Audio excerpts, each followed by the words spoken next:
Texas A&M has not proven to me again that they can do anything on offense. Everything's a struggle on offense. I'm asking, can they keep it low scoring enough with Ole Miss to win it 16-13 or something like that? I think that's similar to the Kentucky Ole Miss game, right? It was, I think, 22-19 was the final. Right. Excuse me. Look what LSU did with Jackson Dart down in Baton Rouge. That's what Texas A&M is going to have to do, and especially the running game. With Zach Evans, we'll see if he's a full go.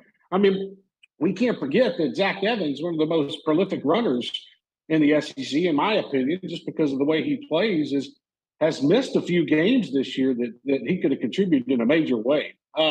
I just look at Lane Kiffin coming off that loss to LSU is kind of like a wake-up call for them. Yes, they aren't, in my opinion, as good as last year, but I still think that they have the talent to go to College Station and make life completely miserable for Jimbo Fisher on Saturday night. And the stuff that we've seen come out this week has not been good for things in College Station. And personally, I think Ole Miss wins Saturday night. I think that Jackson Dart gets enough done.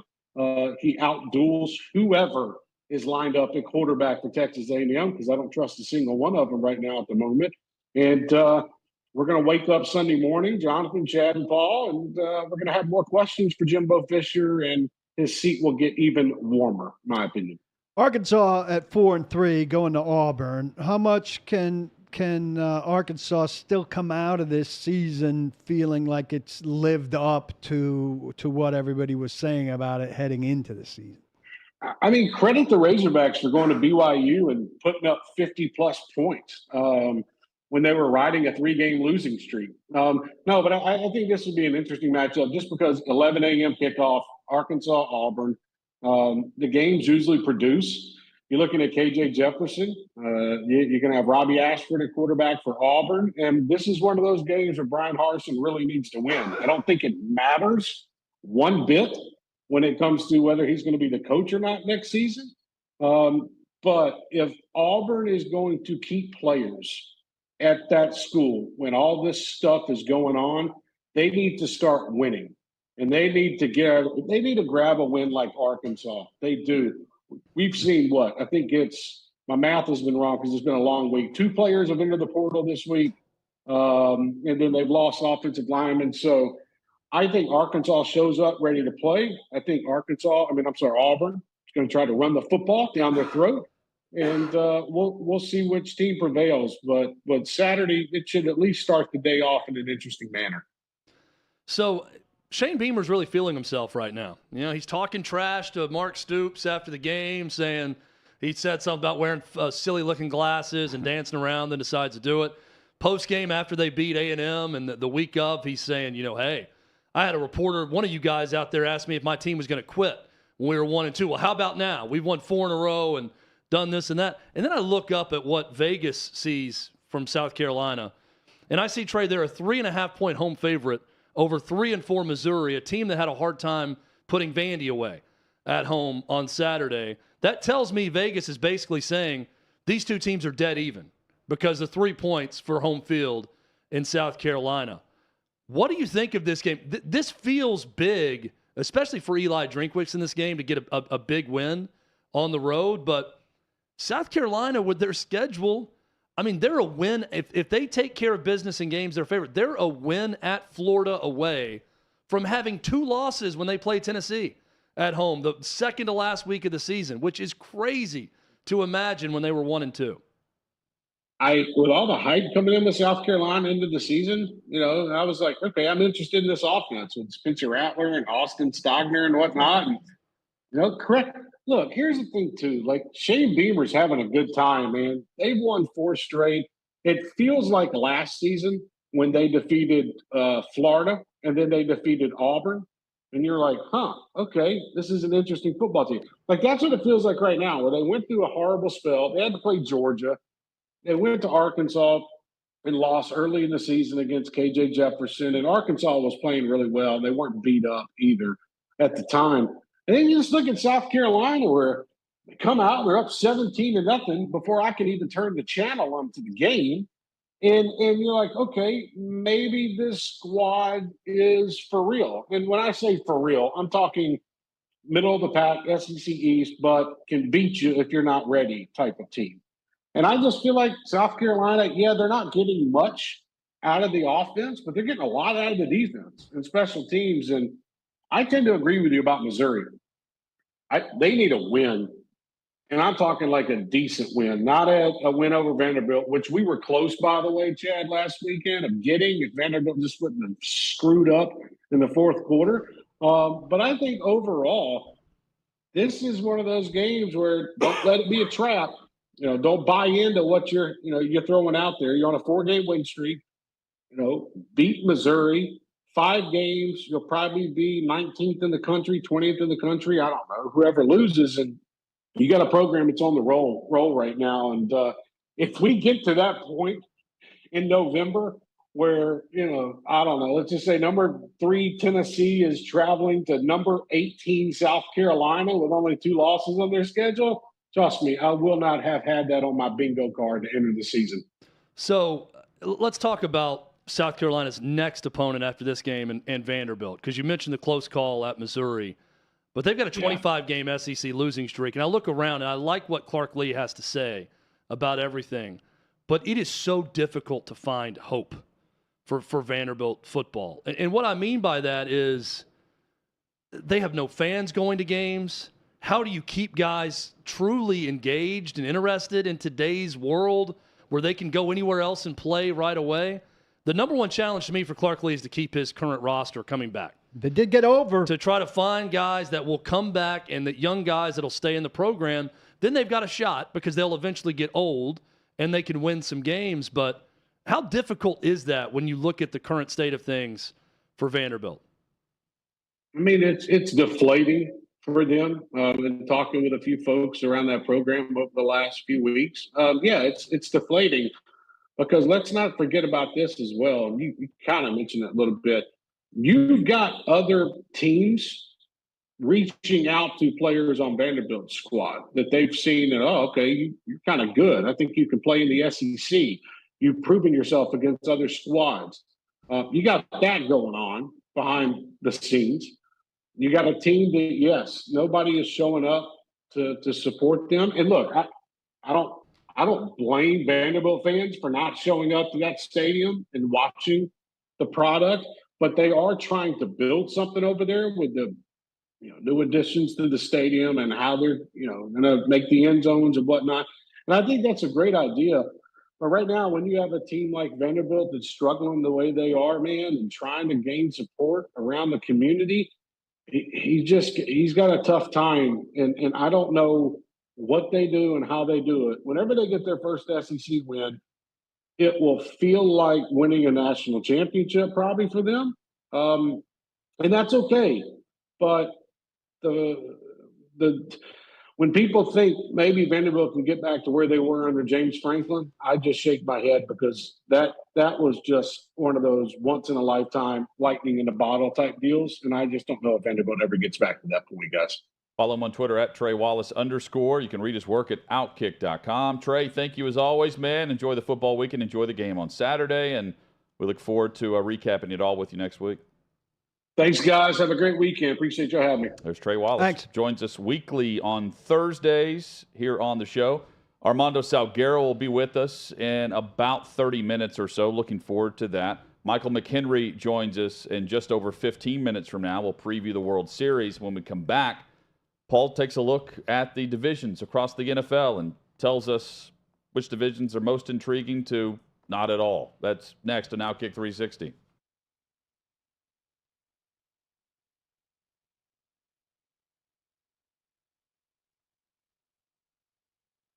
Was there a moment that you always look back to from Black Hawk Down and you said to yourself in that moment, I am not making it out?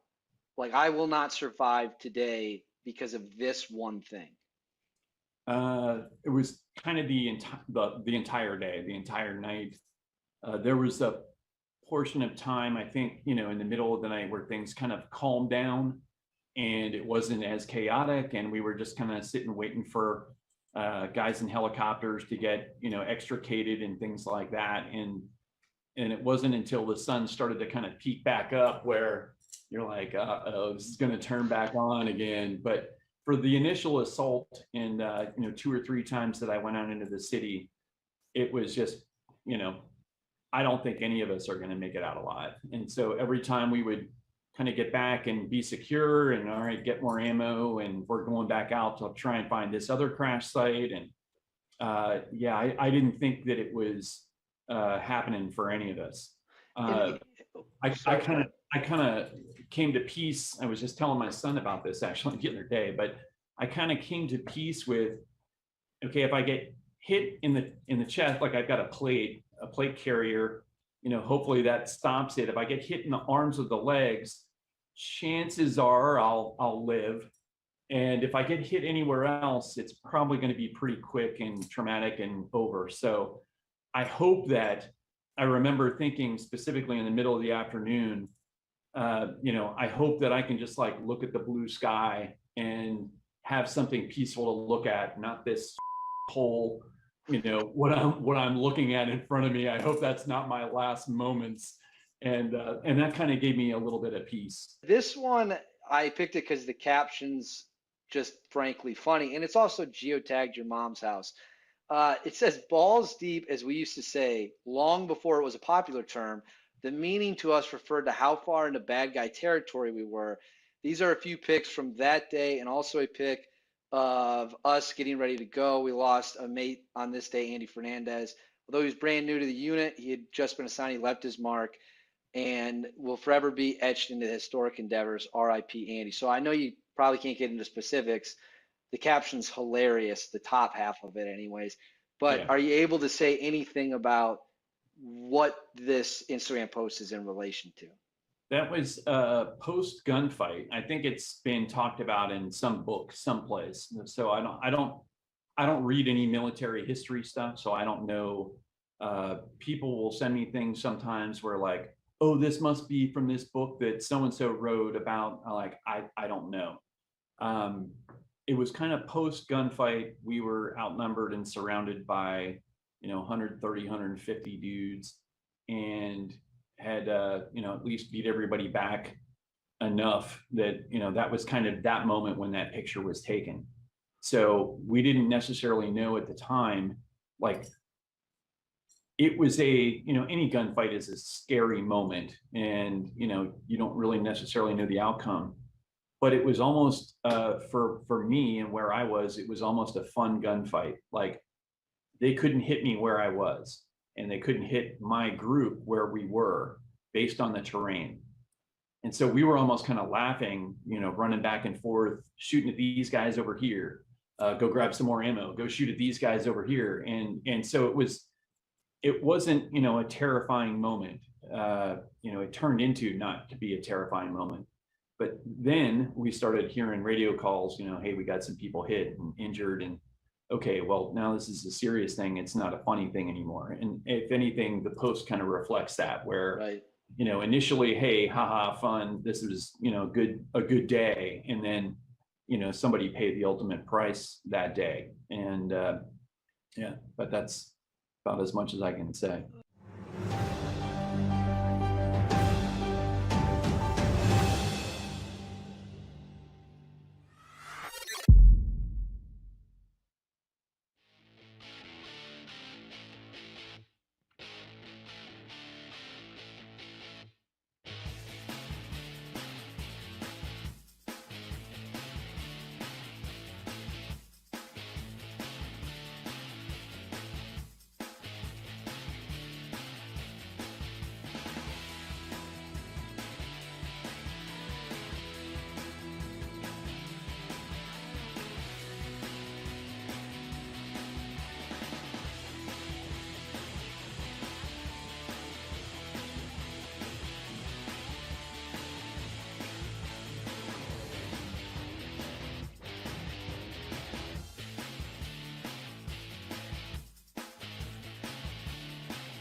30 minutes from right now, Armando Salguero will be with us. We'll talk NFL headlines, news, and notes. The NFL trade deadline next Tuesday. We've got Week 8, which kicks off tonight. Buccaneers hosting the Ravens. We'll preview that and much more. Michael McKenry previews the World Series. I nearly said the Super Bowl. The World Series with us. Same thing. Not the same thing. What if we coming up in 10 minutes with us? What if someone just tuned in for the first time and they're like, "This sports show doesn't know the difference between the Super Bowl and a World Series? This is the first of its kind." That tracks. Yeah. That tracks. Back to football though for the next 5-6 minutes or so. Paul, at OutKick.com right now, your column. You're taking a look at the intrigue among the divisions across the NFL, and you gave us a rating on them. Yeah, well, I stacked them in order. So I was thinking, some of the football hasn't been great, as we've discussed, but some of these division battles stack up to be pretty good. I think number one, I hope you guys agree. I think you might not. Number one to me is the AFC East. I think the Bills probably run away with it, but you've got 3 teams there fighting. The Jets and the Dolphins, particularly intriguing because they've struggled for so long, and they had big off seasons that we talked about a lot, where they tried to surround their young quarterbacks with talent. I find them both intriguing. And then the Patriots struggling, trying to figure out who their quarterback is and trying to fight with teams they used to dominate to get in there for the second or maybe third playoff spot. I find a lot of intrigue and a lot of good storylines in that division. I think that's the most compelling. NFC East, the other? I hope the other East is second. Yeah, because I would have put NFC East is second. I would put flip NFC flop. East, yeah. Yeah, but I understand your argument with AFC East. Well, combined 30 just and on 7. last place alone, the Commanders to me are not interesting at all, and the Patriots have a ton of intrigue just at quarterback alone. So yeah, it's got the most wins. Also, I think the Cowboys will ultimately blow it, which is intriguing but repetitive. It's going to be really, really tough for them to blow it until they get to like the divisional round of the playoffs. Yeah. You know, like their defense is that good. Mike McCarthy, by the way, has only had one top 10 defense, top 5 defense in his career until this year. So he's always had to, post 30 plus, and now he can post 24 and win. I got the NFC West third. Seahawks, obviously one of the 2 biggest breakout stories of the year. Rams at a meager 3-3, major crossroads, but not showing great signs of life. 49ers, who we all think has a chance to win not just the NFC West, but the NFC. And a huge gamble with McCaffrey. And the Cards, at 3-4, but the conversation there is about Cliff Kingsbury being the guy with the best odds of being the next coach fired, and just the second coach fired after Matt Rule. The McCaffrey move is big there. Can the Rams are probably making a move, but we also want to know if they could figure out a big move that they made in the offseason with Allen Robinson. I don't think it's the best football going on by any means, but there's a lot of intrigue there. And I had the NFC South fourth. The Falcons, I mentioned this, I made reference to this yesterday.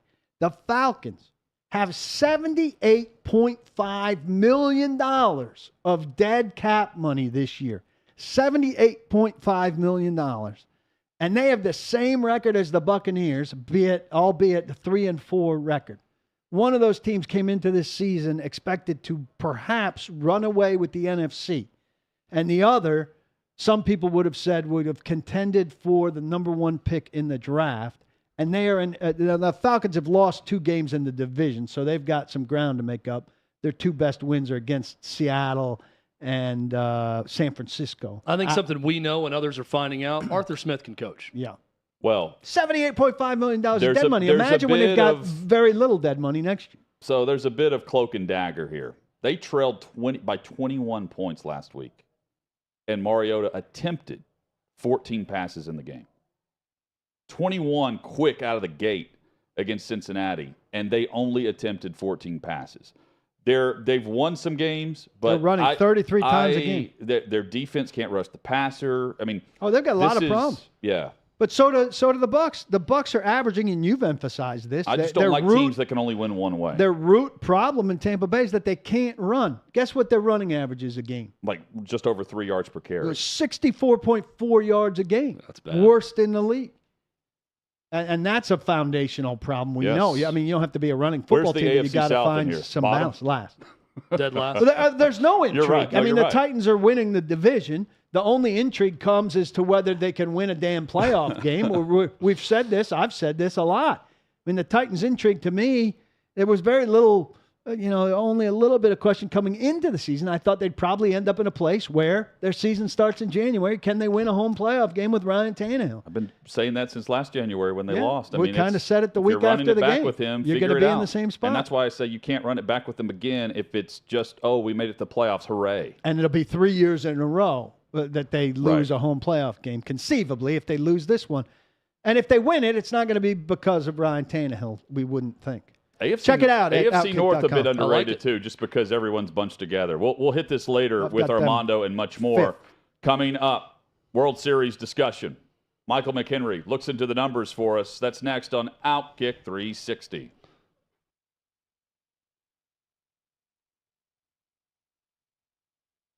All right, we're here with Jason and Fred.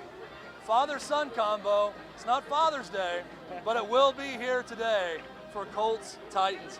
Help me settle this, guys. We talked about this with another group of people from Indianapolis. Are you guys from Indianapolis? Originally from Indiana, yeah. Okay. Yeah, originally from Indiana. Close enough, right, to Indianapolis?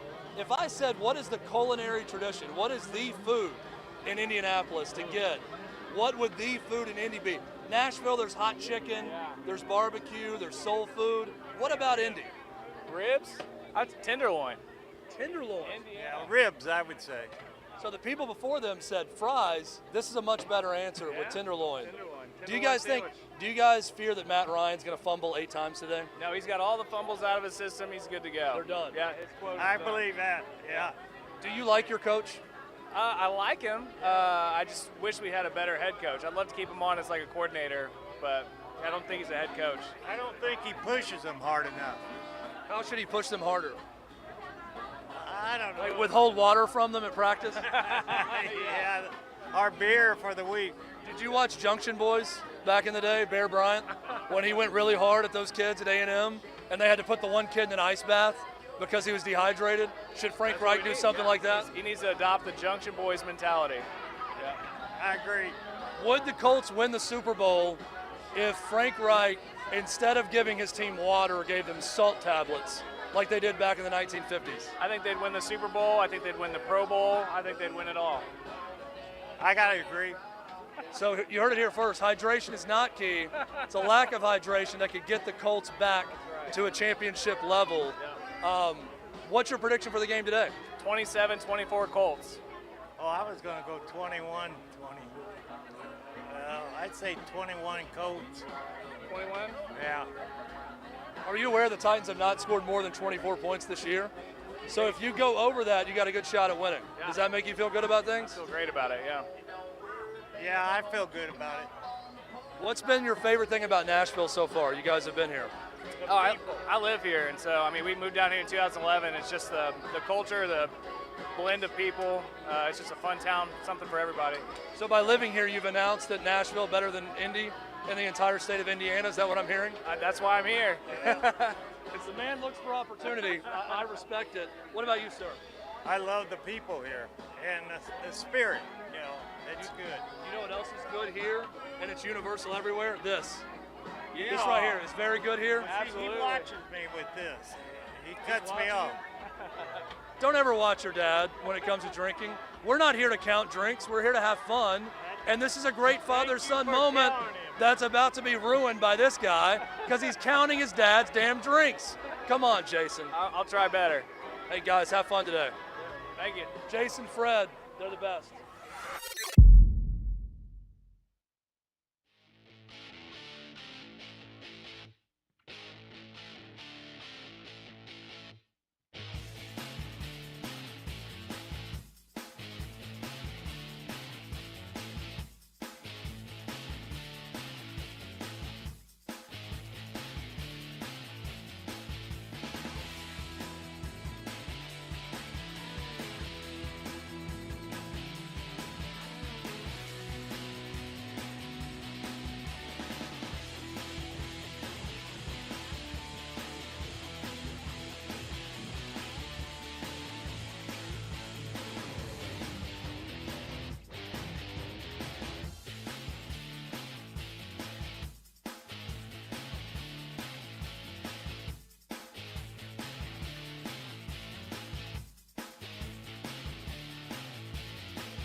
We're in a stretch of 27 straight days with football, and right in the heart of this is the World Series. Here we go. OutKick 360, hour number 2, underway across the OutKick Network, live from 6th and Peabody with EHA Beer and Old Smoky Moonshine. The entire crew is here, and we're joined every week of this time. Michael McKenry joins us, former MLB catcher for the Pirates, Rockies, Cardinals, Red Sox. I think I got them all. Locally here in the Nashville area, down in Murfreesboro, played for the Middle Tennessee State Blue Raiders, and now he's in broadcasting. Mike, how you doing, man? I'm good. Thanks for the introduction, and you nailed it. Okay. Very nice. Proud of you. I didn't know if there was like a brief stay somewhere, like right before you got traded again or whatever, but I wanted to be accurate with it. Yeah, it was great. I did play for 5 teams in 1 year. That was interesting. In 2015 or 16, excuse me. Crazy. So. What's the closest you got to winning? Like the massive victory? The massive victory. I mean, that's how I retired. I was in AAA, and we won the AAA National Championship. And I was always told, you're only as good as your last game. That's right. So that was a cool way to end it. I was really the grandpa on the team. I called it the Mickey Mouse Club. I had all these opt-outs. I thought about leaving, and I just loved the guys. I became more of a mentor to leadership. So that was winning for me. But probably the coolest season I ever had was in high school, 48-1. I know that sounds weird being a major leaguer, getting to the pinnacle. Never really had anything getting to the World Series except the 2013 blackout game in Pittsburgh. They showed up, they blacked it out, standing room only, 48,000 people in the rotunda. It was unreal. If you haven't seen it, I beg you, urge you to go look at it on YouTube. It is an amazing game, 20 years of losing, and then they showed up. And that's the way the city is. It's the way Nashville's been. If you win, fans show up, and that's what makes it special. It doesn't matter where you're at, or it's the family aspect. And those are the 3 huge memories I have. You're wearing a Droppin' Hick T-shirt. Is that the name of a place, or is that what you're urging your town to do? I guess a little bit of both, but it's hockey season. They don't know anything about Hick unless that hockey stick is made of it. So absolutely right now in Pittsburgh, they're not even thinking of that. But it's Old Hickory. Old Hickory Bat Company. I've been with them since I got drafted.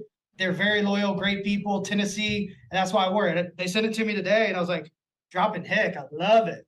Bring it on. Bring it on. We'll rep it. Michael McKenry with us, the Fort McKenry on Twitter.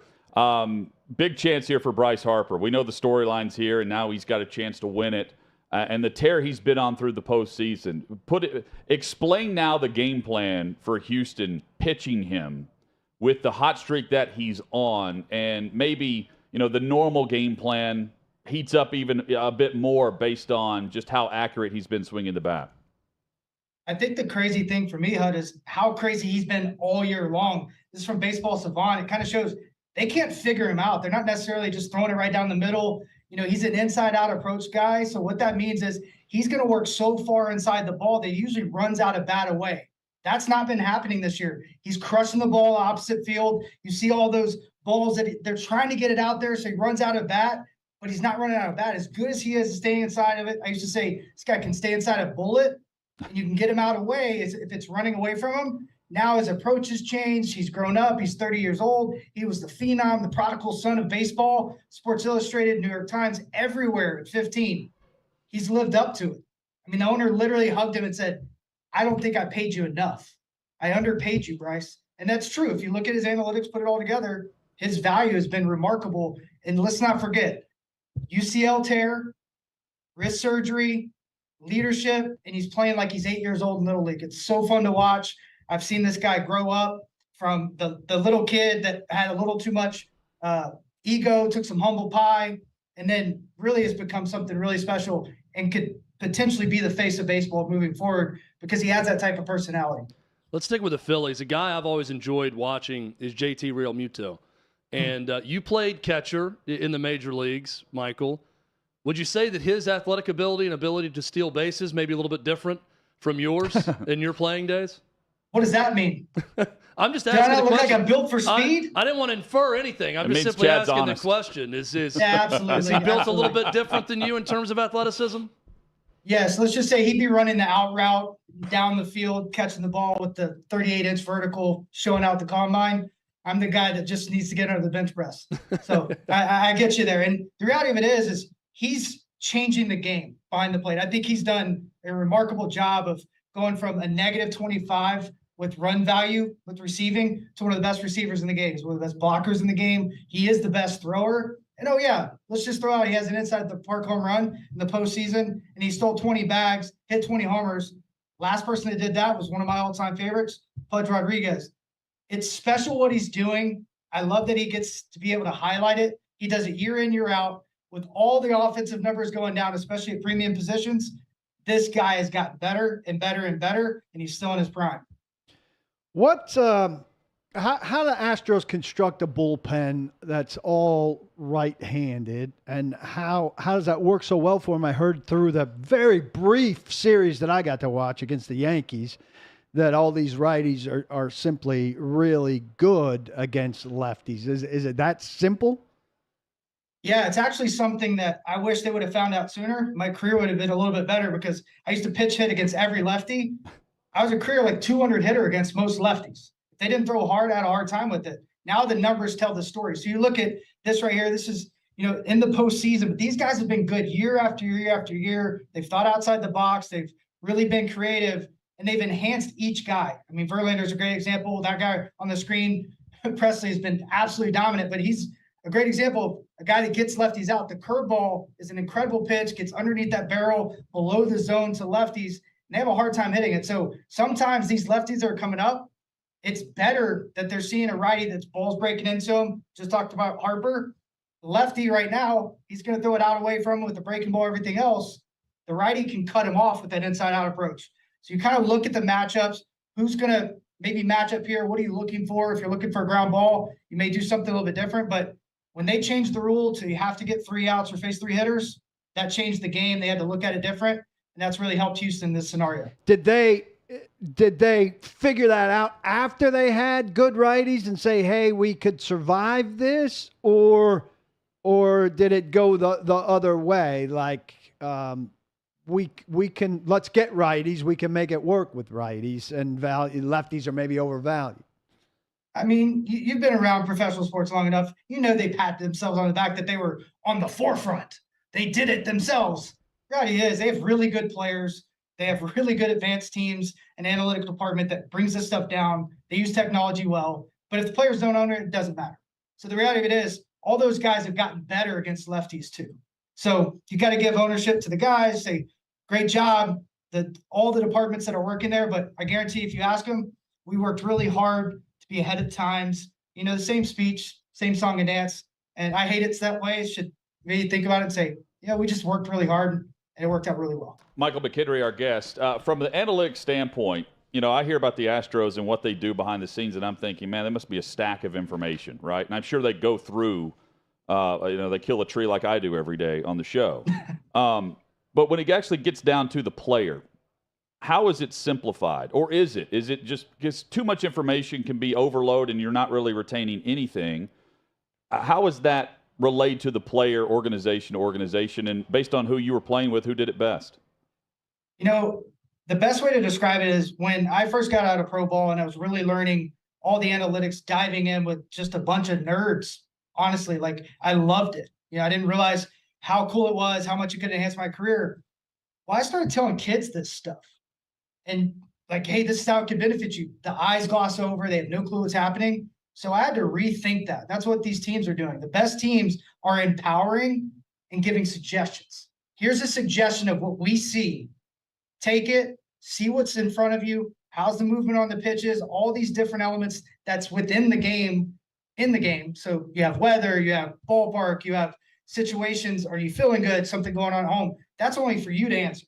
So if you can be a good self-regulator and understand what you need, like Bryce Harper, he's making old school adjustments. Going oppo, not trying to do too much, taking what they're giving him, not trying to leave the yard except when he maybe has that opportunity. He's doing a lot of the old school things that doesn't really pay as much attention to analytics. Maybe that's why his numbers from 19 on have been so much better. He could have been overwhelmed. He's an oddity. These guys have an extreme talent. You just say, how can I serve you, sir? And you let them do their thing. And that's the reality that all these coaches need to do in front offices. How can you serve your best players, and how can you enhance the players that you want around to build the great culture? The Fort is with us. Michael McKenry on OutKick 360. And then, then there's just standing in the box and taking a 99-mile-per-hour fastball. Compare last year's postseason to this one with the amount of heat that's being thrown from the mound. I mean, where does it stop is the reality for me. I mean, you can go on Twitter right now, and they call it hitting Twitter, pitching Twitter. There's people doing handstands, flips, and throwing 105 with a 4-ounce ball, 3-ounce ball. They're training for velocity. Velocity gets you in the door. It's like trying to get the pretty girl at school to see you. You get all done up, you look good, whatnot. She doesn't know you're a complete jerk, and you have no chance sticking this out, but you just went in the door. That's what velocity's become. Now we're starting to see more pitchability. Wainwright just signing back is a great example of the best guys on the planet in baseball. He kind of resurrected his career, did things different based on movement. The old Maddox approach is like, I want to get it to move more instead of, trying to blow, gas, because he could easily probably still throw 94, 95 if he trains that way. But what would he sacrifice? What's impressive this year is Wheeler with his location, Nola tonight with being able to flip in a breaking ball and then back it up at 96, and you have a 20-mile-an-hour difference. That's what's crazy to me, and they're using these reports and understanding and attacking properly.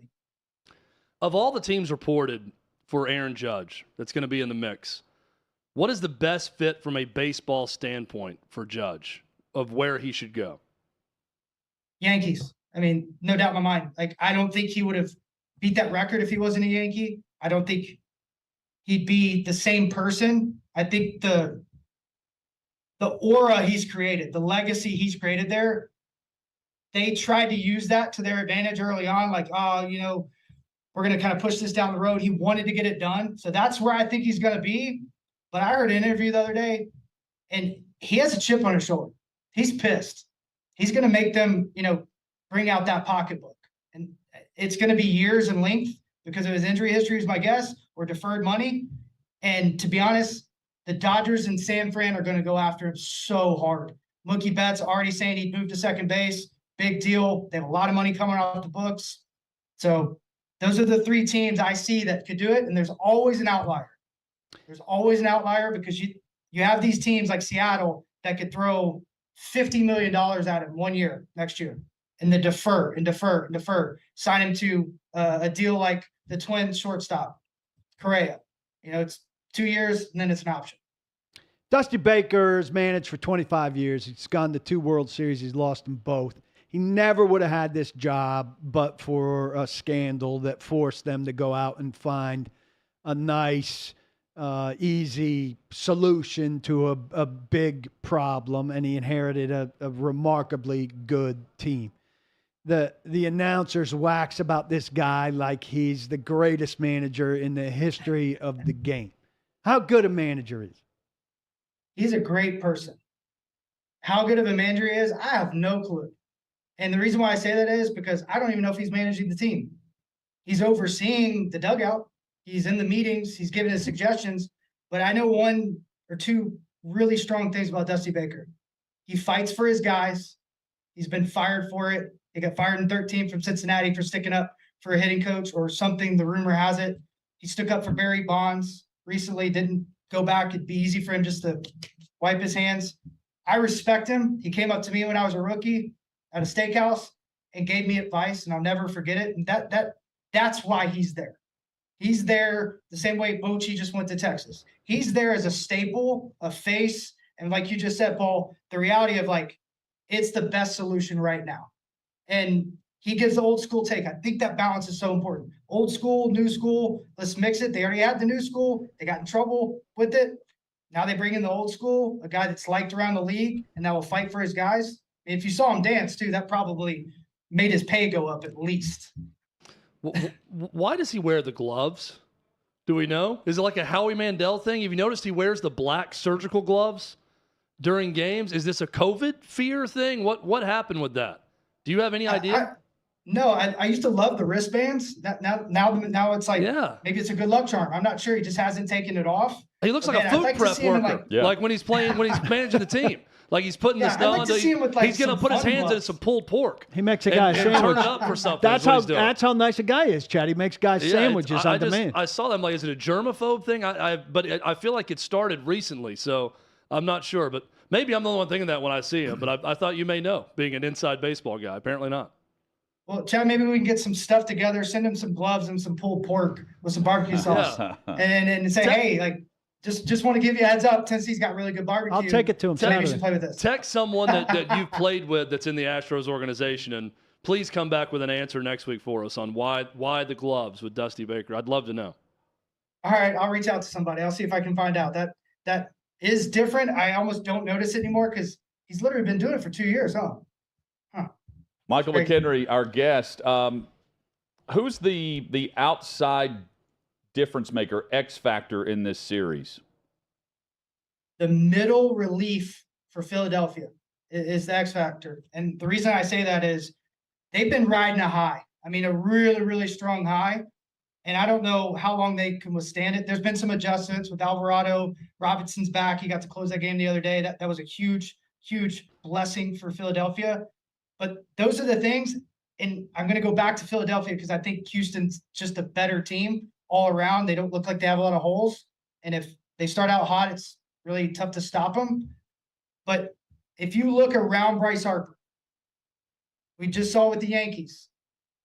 If those guys don't hit around him and don't bring some pressure, Harper's going to get nothing. Absolutely nothing to hit. They're going to let him take his walk. And the Astros may do it a different way than most because they've kind of been able to game plan a little bit longer than other teams. So we'll see. I'm excited to see this series. I'm excited to see Harper get on the big stage again and see what happens. You think this is a great series, or do you think it's a short one? It's going to be unpredictable, in my opinion, because of how Phillies come together. They always said that city just went off. And I forgot when they were in the playoffs and how good they were when I was playing with Lee and Hamels and all those guys. And they were dominant. And the city were like just absolutely enthralled with the baseball in that city. They loved it. I didn't even know the Eagles existed at the time. It's that reality that when you get that much backing, I don't think you can bet on them. I mean, they were the team I didn't think would make the playoffs. Then they got past a lot of different things to shut down Wheeler in the last 6 weeks of the season to make sure he was going to be okay, caring for the human first. Remarkable. And they keep saying, we're like a summer ball team, like 16-year-old summer ball team, chasing girls and playing doubleheaders. That's literally what they're doing every single day. And it's hard to bet it against a team like that. It doesn't matter how good the other team is. That team aspect's important in the playoffs. We'll be right in the middle of the series when you join us next week, man. Always great to have you on. Great perspective. Thank you for the time, and look forward to seeing the first pitch tomorrow. Thanks. Absolutely. Thank you, guys. God bless. Yeah, man. Yeah, there's Michael McKenry, great friend of the show and great guest there with all the info. Follow him on Twitter at @TheFortMcHenry. Another great guest is up next. Armando Salguero of OutKick.com.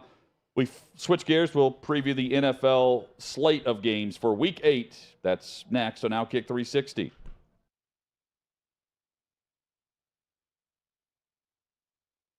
Dockich believes that Matt Ryan, within a couple of weeks, is going to be in the MVP race. The Colts are absolutely horrible. They're not well coached. I agree. He hates their team, but yet he thinks their quarterback is going to be in the MVP race. Why? Hey, let me explain. I don't think he's going to be the MVP. But these two games, when the Colts win, it has been because of defense and Matt Ryan, fourth quarter, playing well. All right? I'm saying these two games set it up. If they lose these two games, today and then against the Commanders, season gets tough. They got the Eagles. They've got to go to New England. They've got to go to Vegas. But if the Colts win today, it's going to be because of Matt Ryan late in the game. And you guys know quarterbacks are here for one thing. Late game, fourth quarters in the NFL, and that would be every game that they win is going to be because of Matt Ryan, and people will start talking about it. Not saying he is, but start talking about it. Dan, we do something on our show where I put people on the couch. Yeah. And it's not anything dirty, don't worry about that. It's Dr. Withrow. But it's basically where I play the role of psychiatrist. Yeah. And I put someone down and we get down into what the issues are that would lead someone to have such a terrible opinion of Matt Ryan in the NFL. And what I think is going on here, Dan, is that you were so good at being a contrarian with indie media. You hate them, they hate you. You always go the opposite way. So once they all got on board with you and didn't like this Colts team and started questioning things that you question, You decided to go the other way Yeah. against them towards Matt Ryan because you will always be on the No. opposite side of this. Well, that Am I is wrong? No, you're not wrong about most of it. I want to be on the Not opposite wrong. side of indie media because they're morons. However, I started looking at this and I'm like, wait, Colts are bad. But if they win today and they win against Washington, that's a 4-game winning streak, and it will only be because of Matt Ryan. Yes, you are right-ish. Because whenever I side with the morons of the indie print media, that's when I need to quit. But I will say this, looking at it objectively, the dude isn't great and at times is horrible, but I tell you this, you give him the ball down 1 score, he's pretty good. Dan, when was the last guy who, quote, isn't great and sometimes horrible that won the MVP? I didn't say he was going to in the win NFL? it. MVP race. Oh, that was in the MVP race. Trent Dilfer. I don't know. I just made that He up. didn't win MVP. Ryan Never won Tannehill. MVP. I'm not saying win. This is Okay. where you get it And wrong. he's saying he's gonna be in I'm the saying discussion. you're going Of to course all of a he's not sudden going go, to. wait a second. Matt Ryan is going to make history this year. Tell me. And it's not because of making the MVP race for Dan Dockage. Matt Ryan is going to set the new record for most fumbles in a season by a quarterback. He has 11, and it's week 7. The record is like 25 or Roman 26. Gabriel. Is it? Yeah. All-time fumbler, a quarterback, yeah. Yeah. My Hey, brother this has was been a a big great tailgate for us. Yeah. This has been fun, but I would like to put on the record, OutKick 361, don't at me, nothing. After today. That's presumptuous. Well, you get to win when we come to Indy.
Let's get right to the NFL discussion. Armando Salguero with us on OutKick 360 from 6th and Peabody here in Nashville with Yeehaw Beer and Old Smoky Moonshine. The backdrop for Armando this week, Indianapolis, where we have the Carson Wentz Bowl, but no one's playing in this one. Ryan, Wentz, they're out. Got the backups in. Armando, how are you, man? I'm doing great. Yeah, I put that there in honor of one of our earlier in the day shows, the morning show with Dockage. Yes. So yeah, because he loves Indy and the way that Indy is covered by the media in Indy. Yes. Oh, and he also loved him some Matt Ryan 7 days ago. Not anymore. No. Bill Cowher recently said that October is separation month for coaching staffs. The better coaching staffs figure things out after the first month of the season, and October is where you start to show your positioning, so to speak. So as you look at some of these teams, Armando, with 3 or we can go 4 wins, but 3 and 4, whatever the record might be, right around 500, and that's the entire league practically. I'm thinking about LaFleur, Bowles, Shanahan, McVay. Who are you pointing to as the coach that's going to figure it out in a gray area mess that is the NFL standings right now?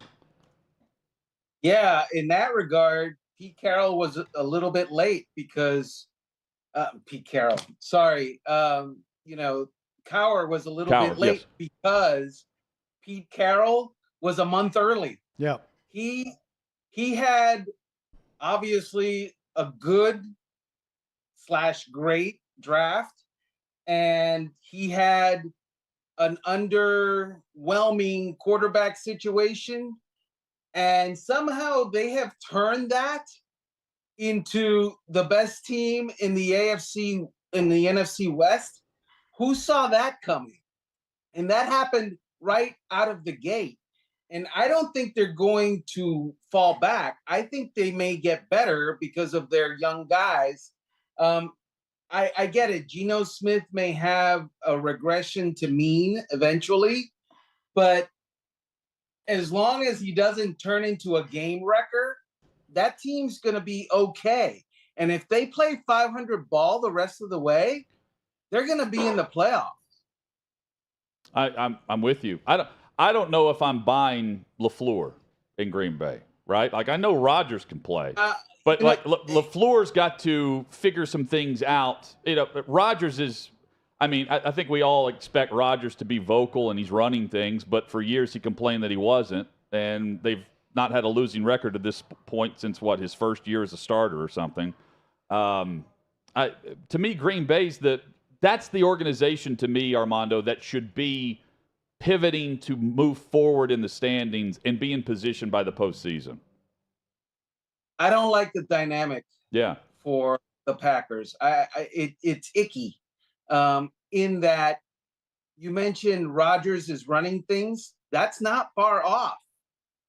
It feels like. When he's that's new. Opening, well, he's opening press conferences talking about what players should be saying in the locker room. Okay, he's a leader. And what the coaching staff should be doing with the offense. Yeah. Simplifying before the coaches get a chance to talk to him about it, before anyone else, says that. That's strange. I don't know of any other situation in the NFL that happens, including Tom Brady, including Matt Stafford, including any of those guys. And yet Aaron Rodgers is out there doing that, and it just feels weird. So who do you think he's most angry with in that organization when he's doing things like mouthing, "What the bleep are we doing?" and it's caught very clearly on TV, and he's talking about simplifying? I'm reading into this, Armando. I can't tell if he's mad that his receivers can't understand what he thinks is a very basic offense, so you need to dumb it down for them, or he's mad at his coaching staff for calling whatever they're calling and then giving it to him that way. Or is it a little bit of equal opportunity anger with Aaron Rodgers right now? Certainly seems like he's moved on from the GM. Yes. He has moved on from the GM. That's a positive. The GM is asking his opinion. That's a positive step now. The GM's admitting that he's asked for the trade deadline opinion. Chad, he should be mad at himself, and I think we've talked about this. It wasn't the coaching staff that told him to stay away the entire offseason after he signed a $50 million a year contract. He decided to do that. He doesn't have Devontae Adams, not because the Green Bay Packers didn't want him anymore or couldn't pay him.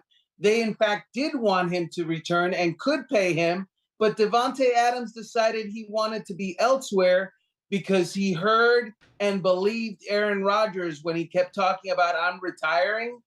And Devontae Adams, according to Devontae Adams, has said that when I hear the quarterback talking about retirement, I want to go to a situation where the quarterback isn't about to retire.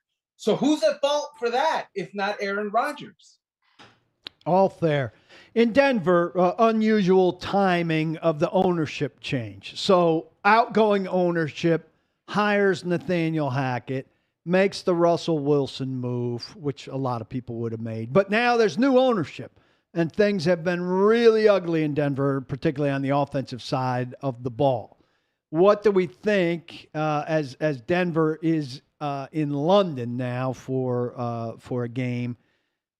What are the indications about what new ownership's thinking about this mess? New ownership, by the way, which is the filthiest rich ownership the NFL has ever seen.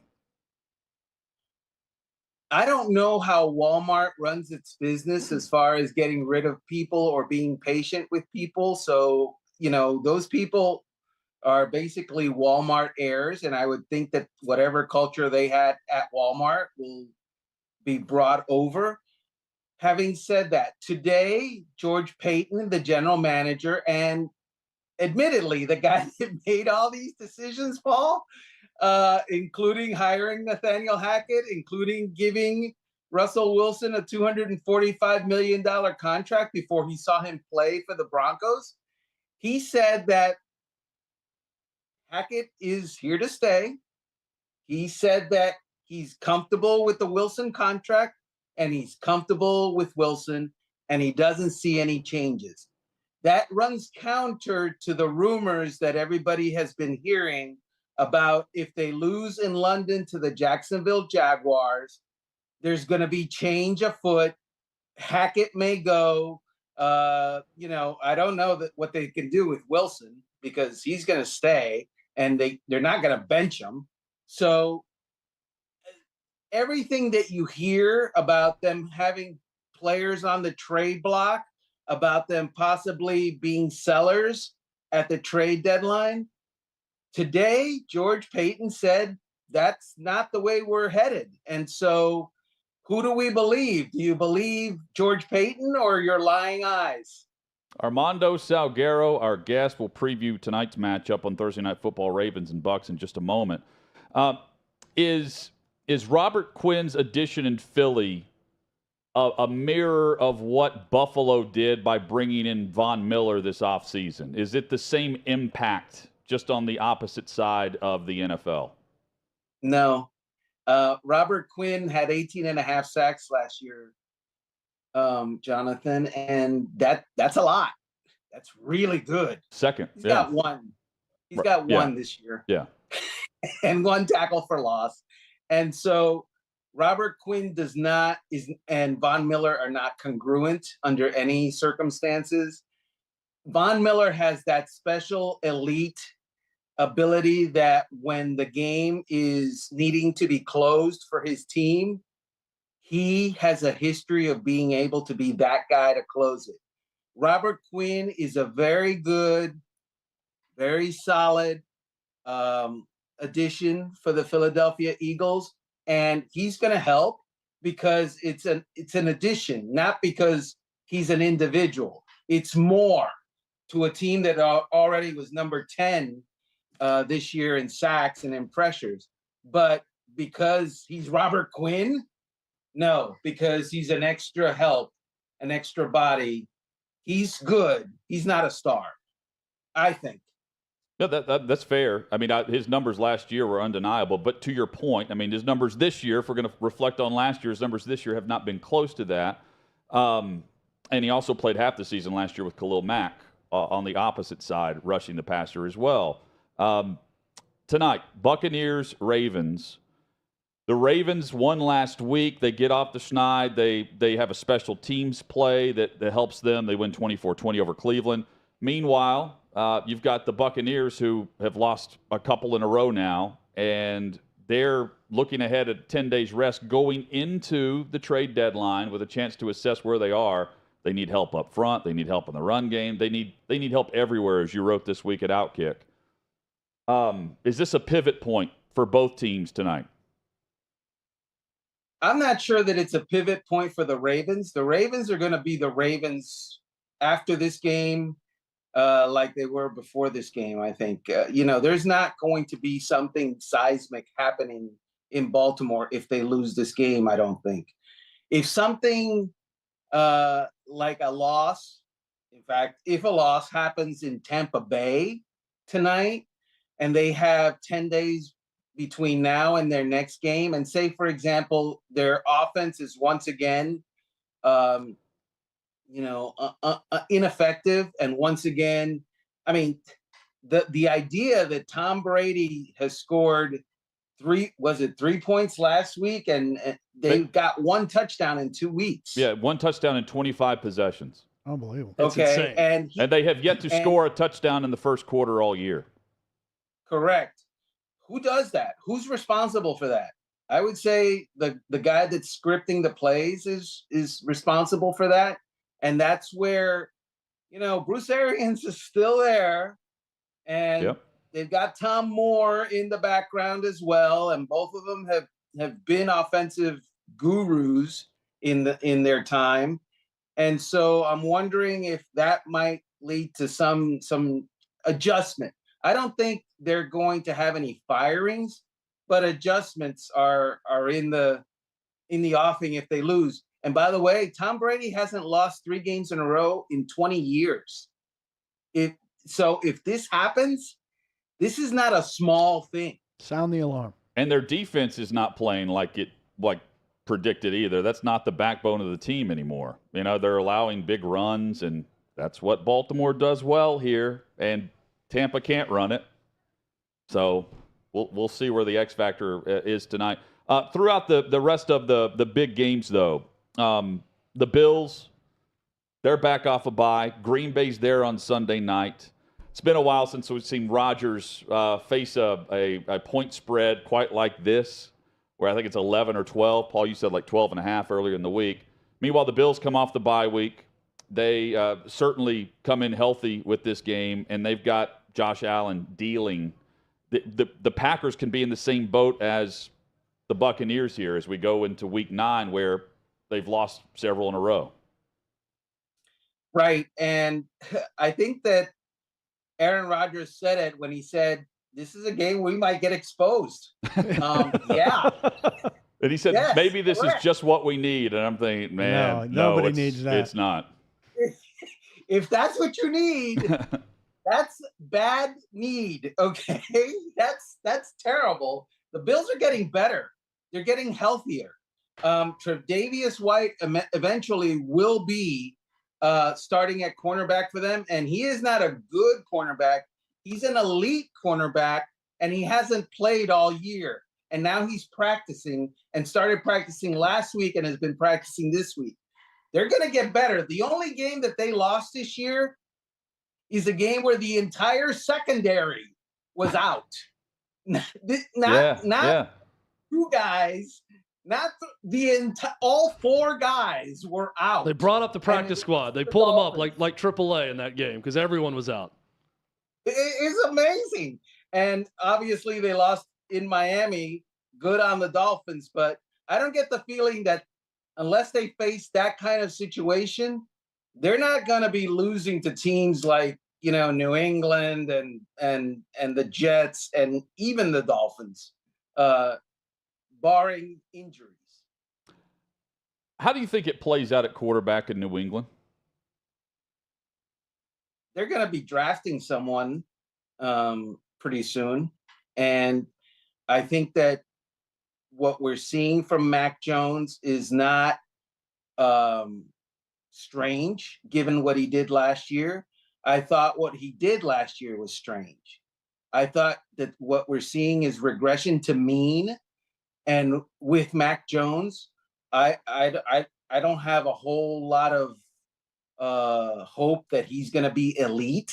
I didn't have it last year when he was good as a rookie. And Bailey Zappe's a nice story. And, he has that it about him. Players light up when he's in the huddle. But, I don't know. Josh Allen is the quarterback in the AFC East.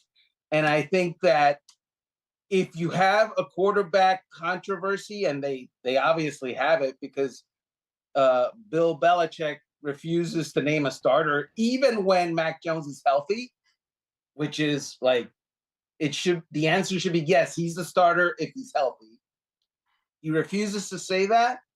I'm thinking that they have two quarterbacks, which means they have none. Yeah, they're going with Mac again, but for how long? Who knows? You know, maybe the second drive instead of the third drive. Right. But who knows? They're playing against the Jets, and it's just the second time that Bill Belichick's Patriots will face the Jets in Week 8 or later with a worse record than the Jets. So it's unusual, and I believe the Patriots are favored in this game. Which, I mean, in recent years, New England's taking care of business with Mac Jones against the Jets. But, you know, without Breece Hall, that's probably a big factor in this. Let me just say, he might have a good game, okay, Mac Jones. But I'm not judging Mac Jones game to game anymore. I think that we should judge him season to season. And by the end of the season, we will see that he's okay. And that's it. And just okay, and that's it, isn't good enough, especially not in the AFC East. Yesterday, Armando, we went through all the picks, all the top first and second round picks that Brandon Cooks has been traded for on his path to currently Houston. Do you think he's on the move just based on reading coverage across the league and how they're treating him down there, where I believe, I don't know what happened today, but yesterday he was a non-injury non-participant in practice for Houston. And the Rams, Bills, and Packers have been mentioned in the mix for all of these different receivers. Does it come down to Cooks and Odell Beckham Jr., and one of these three teams doesn't end up with another piece to their puzzle? Or could Jerry Jeudy be in the mix? Or Jerry Jeudy as well, yeah. George Payton would be very angry with you, Paul, that you've mentioned Jerry Jeudy. He's not selling, Paul. Didn't you get done hearing him? I'm not buying. Yeah, you're not exactly. I'm not buying that he's not selling. So I think we need to recognize that Nick Caserio was with the New England Patriots when they traded for Brandon Cooks and then traded away Brandon Cooks after he had a 1,000-yard season and was really good for them, I thought. So to him, Brandon Cooks is a chess piece. And if he can get a third-round pick for Brandon Cooks, he's going to do it. Simple as that. It's simple as that. We may put the Bengals in the mix now, but some news from Schefter. Jamar Chase injured his hip against the Saints. Davey Hudson's telling me he's out at least a month. And he and Burrow were just in the middle of hitting their stride off of last year over the last 3 weeks or so. So he did it last week in the game. He's now sidelined, and he's expected to miss 4 to 6 weeks, which is going to put him on injured reserve most likely. That's a huge loss for Cincy as they were really putting. And I know they spread it around. They had like 3 100-yard receivers last week, but Mixon's not running it nearly as effectively as he was last year, Armando. And I wonder if they try to get another piece to take over in the North, where right now it's for the taking. Right. And you're saying this, and I'm thinking, do I have to adjust my fantasy team because Joe Burrow is my starter? I'm thinking about me. Yes. And I'm sure everyone listening right now is jumping on at OutKick.com/bet to go check the line right now before it moves. And maybe it doesn't. But that's a rapport that few quarterback and receivers have across the league, and that's a big adjustment for that offense. True story. So Joe Burrow was drafted in 2020. Jamar was drafted in 2021 in the first round.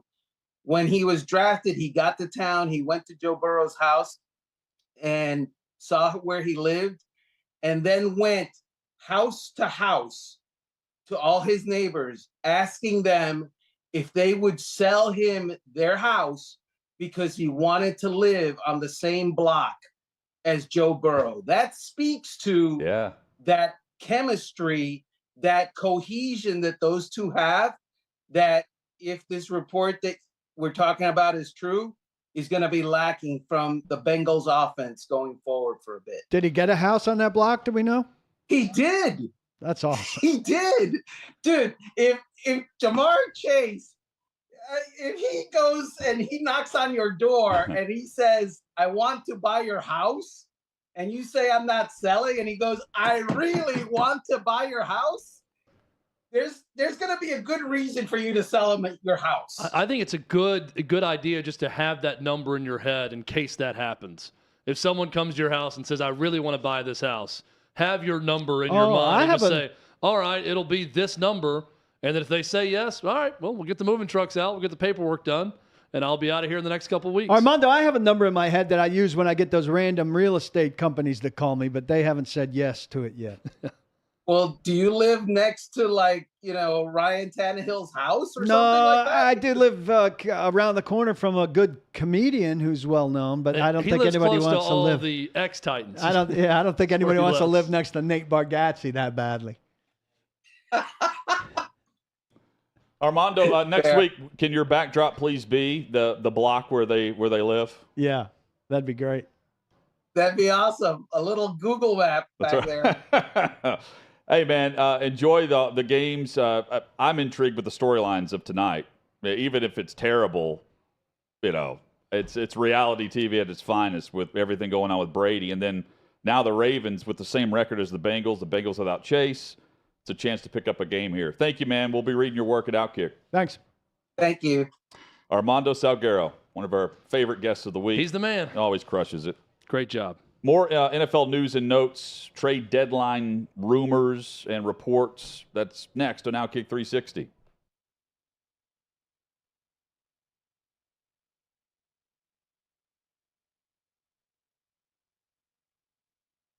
Was there a moment that you always look back to from Black Hawk Down and you said to yourself in that moment, I am not making it out.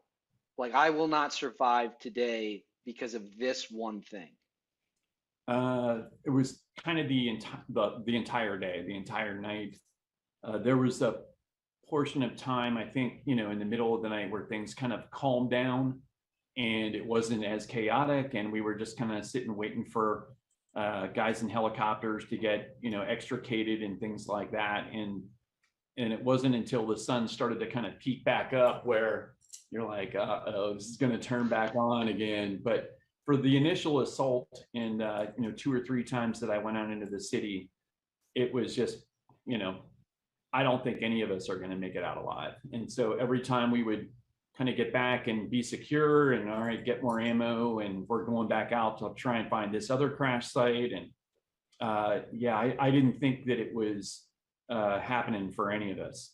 I kind of came to peace. I was just telling my son about this actually the other day, but I kind of came to peace with, okay, if I get hit in the chest, like I've got a plate carrier, hopefully that stops it. If I get hit in the arms or the legs, chances are I'll live.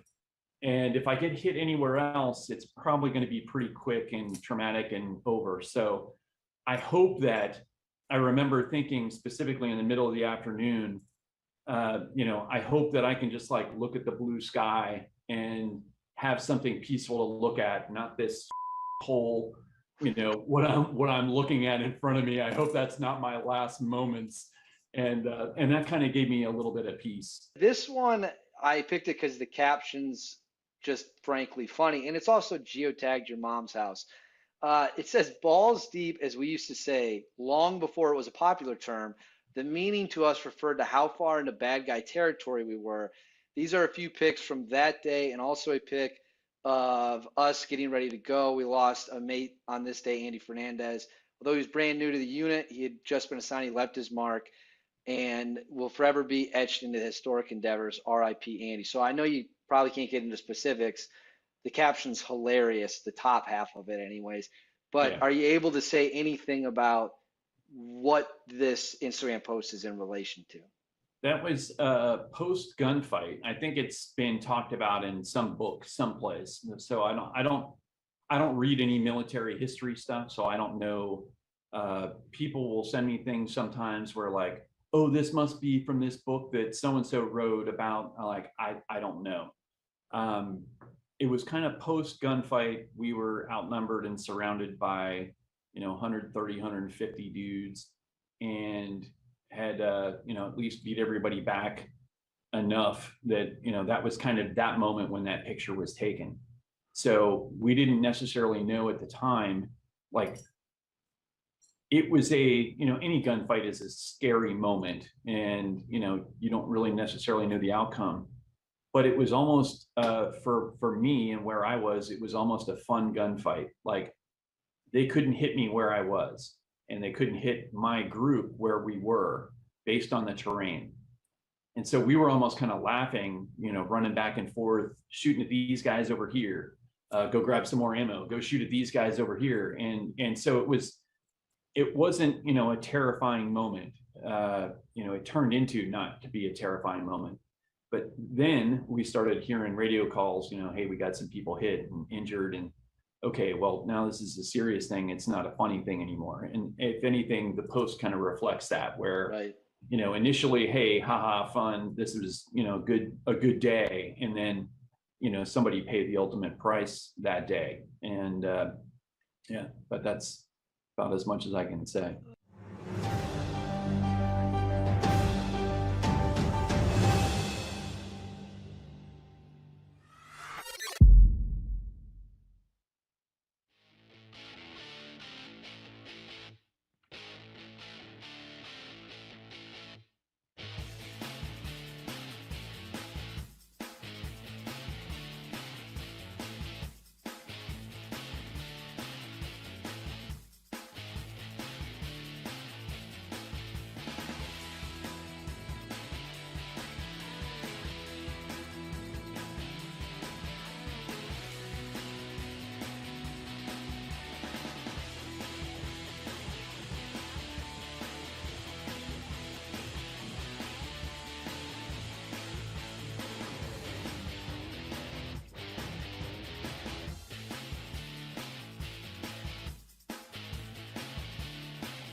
OutKick 360 rolls on across the OutKick network. Coming up, a detailed Twitter beef between Chad Withrow and Ricky in West End, one of the longtime season ticket holders of the show. Me and Ricky will have like a year and a half where we have no issues, and we're just very cordial back and forth on Twitter. But and then about every 18 months, we have just a draw a line in the sand war. It is like different houses this is, on Game of Thrones going head to head. This is exactly how I would describe when we decide to go to war. Your initial relationship with him, which was Tennessee versus Vandy.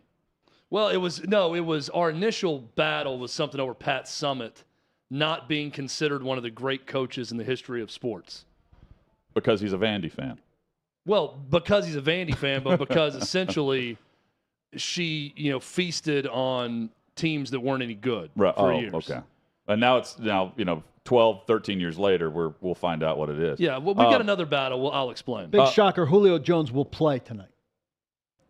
I mean, somehow he gets around the GOAT, and he's playing more often than he's not. Here's what I'll bet. He won't play their Brandon next game. Cooks did practice today. He's not on the injury report for Houston. Yesterday, he was non-injury designated on the injury report, which you have to list if you don't practice. So Brandon Cooks in Houston, I'm assuming because he's not listed, Paul, practiced for the Texans. Jerry Jeudy, Kareem Hunt, the running back in Cleveland, throw in Brandon Cooks there. Antonio Gibson, running back in Washington. Those are players to watch as the trade deadline nears on offense. I'm fascinated to see how many teams part ways with their sixth best offensive lineman, meaning their first dude off the bench, because there are multiple tackle injuries right now across the NFL, and depth there is at the utmost importance. And I wouldn't be willing to part ways with the swing tackle right now, knowing that it can help you as you make a playoff push. For picks, I'm saying. Point Dangerous. being, defensively, Grady Jarrett in Atlanta. Roquan Smith, he wanted to be traded last year. He got emotional yesterday at the podium whenever Robert Quinn was traded. And he had to, step away and contain his emotions. Good teammate.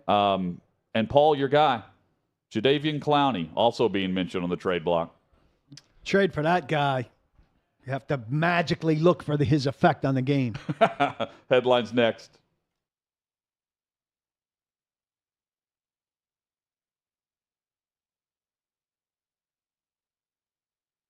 If you're looking for a place to bet on a game today or a futures wager, head to OutKick's Odds Finder. OutKick.com/odds. It's where you'll find spreads, totals, and moneyline odds for every upcoming game. I love it because it's super easy to navigate. Bookmark OutKick.com/odds and make OutKick bets a part of your daily sports betting routine. For bets decided by season-long results, head to OutKick's Futures Finder. OutKick.com/futures. Just select your state, place your bet. It's honestly that simple. And similar to the Futures Finder, the Prop Bet Finder allows you to search by player, team, or game for any sport. Check out the OutKick.com/props, and from there, click the Odds tab. You'll go directly to the Sportsbook to place your bet. Boost your game day experience with OutKick Bets. OutKick.com/bet. Get the edge with OutKick Bets.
We're talking college and NFL headlines this hour. OutKick 360, the final hour is here. Just like that.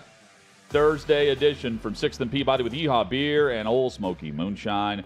And we've got one big thing on every NFL game for Week 8, which kicks off tonight as Baltimore visits Tampa Bay for Thursday Night Football. We've got a London game, which is on ESPN+. For some reason, they think that, and I guess they didn't pay premium dollar for this one, they think Denver and Jacksonville is going to make you subscribe to ESPN+ for the 9:30 Eastern a.m. kickoff. If I didn't have it, I wouldn't get it for that. I will give you, though, one big thing on that game, like every game. That's coming up Love in 20 minutes. We also have the SEC Las Vegas rankings we do every week at this time. That's coming up in 5 minutes. Chad, you've got the Ricky and West End back and forth.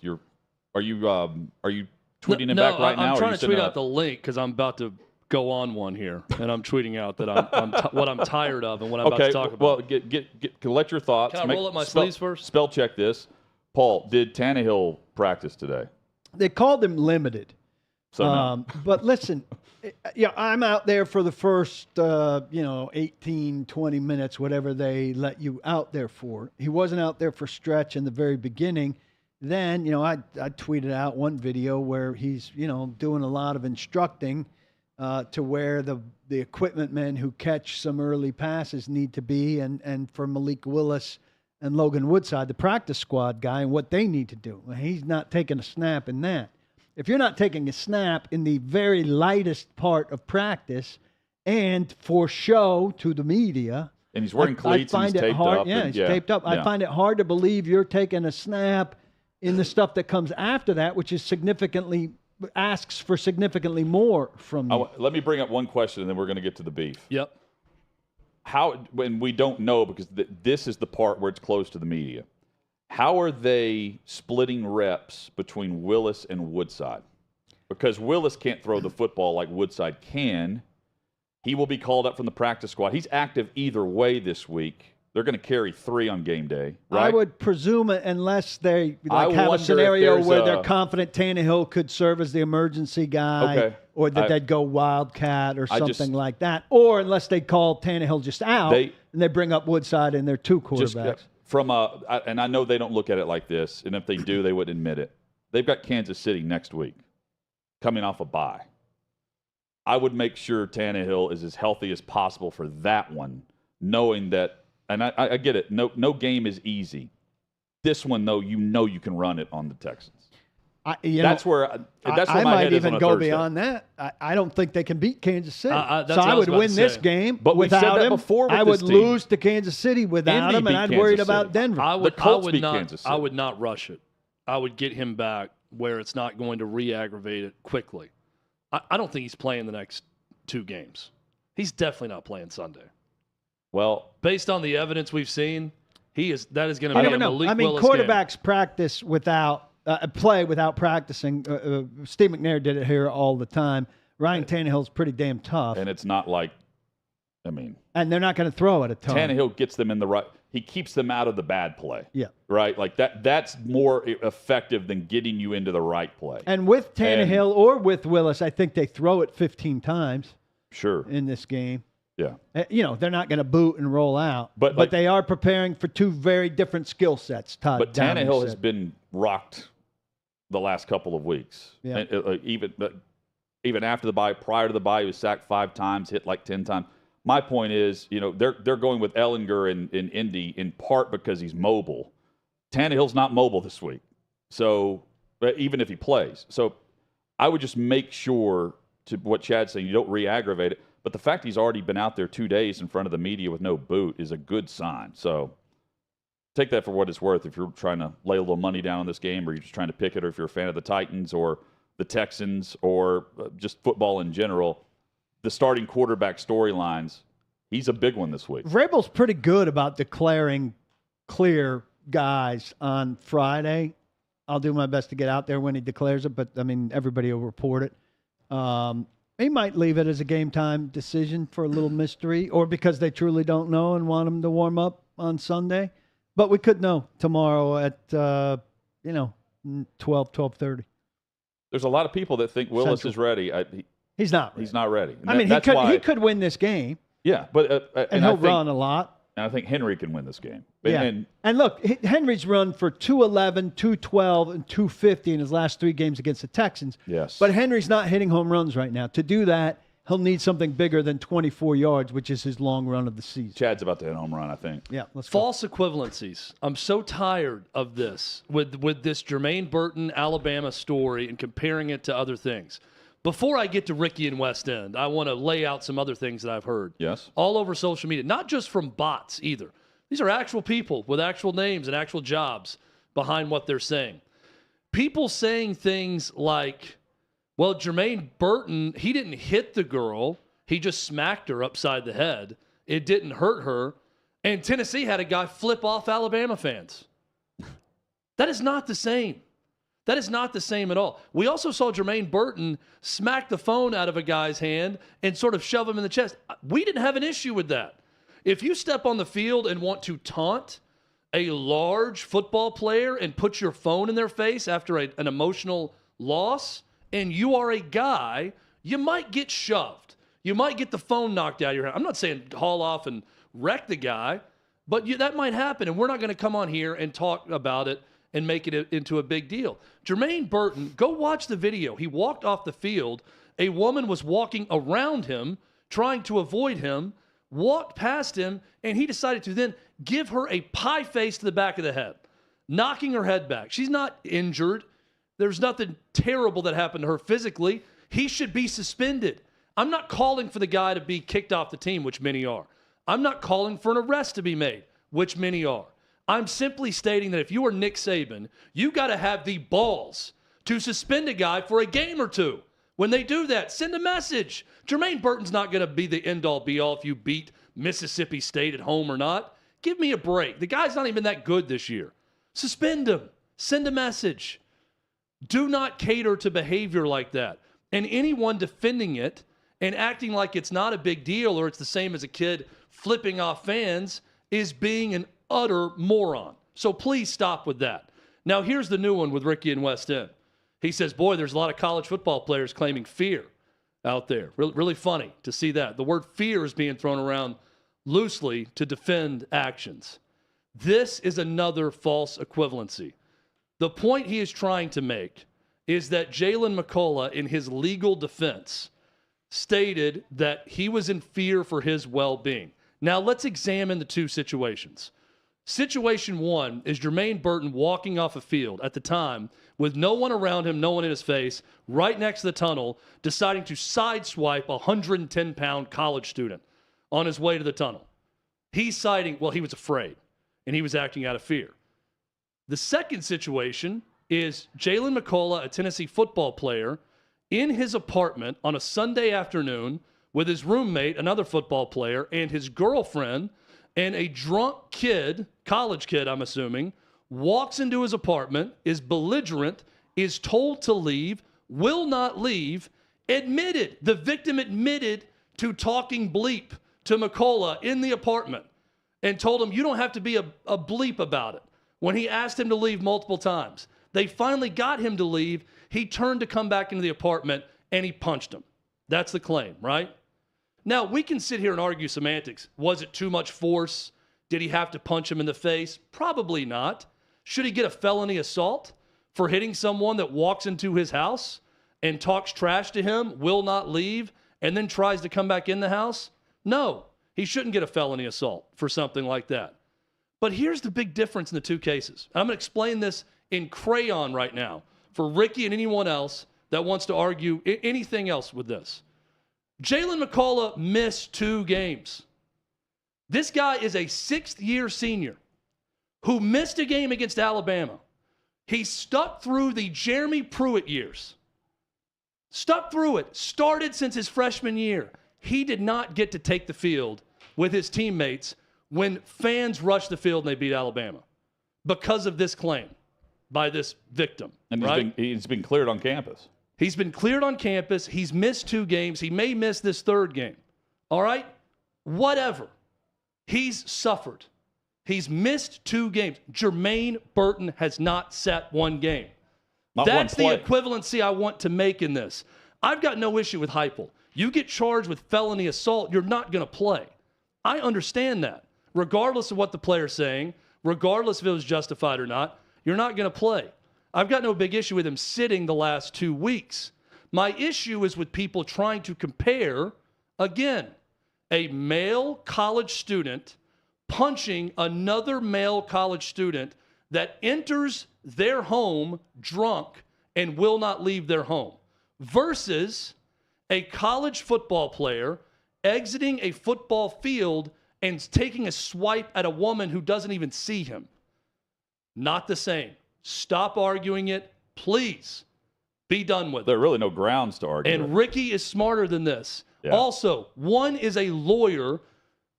When Nick Saban says that he was in fear and that we've been afraid, he is saying that to cover his own butt because he didn't suspend him. Jalen McCole is trying to not go to jail when he claims he was in fear. There's a very big difference between the two. And the guy who he punched is holding a bottle of vodka or whatever, a glass, talking to the police, giving his side of the story. I mean, it's the whole thing is bizarre. You know, he's still sipping on vodka as he misses a tooth and a half or whatever. It's just weird to me that he got taken away in a cop car. Yeah, because the original report. Now you could say his girlfriend called him back over, right? Yeah. And he came back to the apartment, and that's whenever they arrested him. Unquestionably not the same. I mean, I guess, the optics of if he left after it happened, he didn't call the cops, the other guy did. He came back. He's called back. He comes right back over. He also would not give a statement, so all they had was the one statement. But that's also Warren Burrell is in the apartment with him. He's his roommate. So did they not ask him what happened? Because the account I was hearing about on the radio was he was there. They were both telling him to leave. Yeah. And the guy wouldn't leave. And when he finally did, he attempted to get back in. Again, you're doing that, you're getting punched. Yeah, I don't. It's just people trying to compare the two. Or, well, your guy did this, so we. Just say it how it is. I've told you guys people about come back and say, well, if it's a Tennessee player, you wouldn't want him suspended. Of course I would. If a Tennessee player walked off the field and hit a woman on the way off the field, I'd hope they'd miss a game or two. I mean, you guys. I'm not asking for their life to be over. I'm not asking for them to be kicked off the team. But they should probably sit a game or two, and I'd have an issue with it if they didn't. I told you, I mean, Paul certainly has his own account of middle of the night intruder. But in college, this girl randomly, I'm leaving to go to Titans radio, my junior year of college, Sunday morning, early. And I'm walking through, and there's this girl passed out in our apartment on the couch. And I'm like, what is going on here? And I was making I was getting a Pop-Tart or something, making a coffee. And she woke up and freaked out because she meant to go to D and she went to B complex. And my roommates went out the night previous, so I guess the door was open. She came in and just passed out. But there's no telling why this guy ended up in that apartment. But, I mean, you've got to have a better reason than I just tried to go back in and I was drunk. Yeah, he was holding a handle of vodka, talking to the cops, giving a statement that way. And he admitted, I went to the wrong building, not the wrong apartment. There were separate buildings. He went to the wrong building, to the floor in a different building, and walked in. And we all have stories like that. Too. I mean, I had a buddy who walked in a dorm to the wrong floor and fell asleep in someone else's bed and woke up surrounded by people staring at him. And he was a floor up because he was the guy on the couch. Woke up to go relieve himself and then walked up another floor and went back to bed somewhere else. These things happen, but just use your brain on this. Yes. For anyone. If your buddy gets that drunk and walks into someone else's home and decides to start stuff and is talking trash to the owner of the home when told to leave and won't leave and gets punched in the face and loses teeth, sucks for your buddy. Yeah. Not a crime. Not a felony assault. And I would be the first to say that, even if it was my friend. I'm thinking, well... Bad mistake by your buddy. Bad mistake by my buddy. Sorry that the guy decided to punch you. But if it happened in the home or around the home and you wouldn't leave, or you decided to take that moment to talk trash... That's the consequence. So just to be clear, Chad, what are they waiting on now with him? The police department? I don't know. Sounds like the university's all cleared it. Yeah, because Heupel has said, like, the campus has cleared him. We certainly, you guys know where we stand on this. 2 different panels, according to Trey, right? I don't know. 2 different university panels. I think it needs to be. I don't know. He's not going to. First off, Heupel's not going to tell you one way or the other.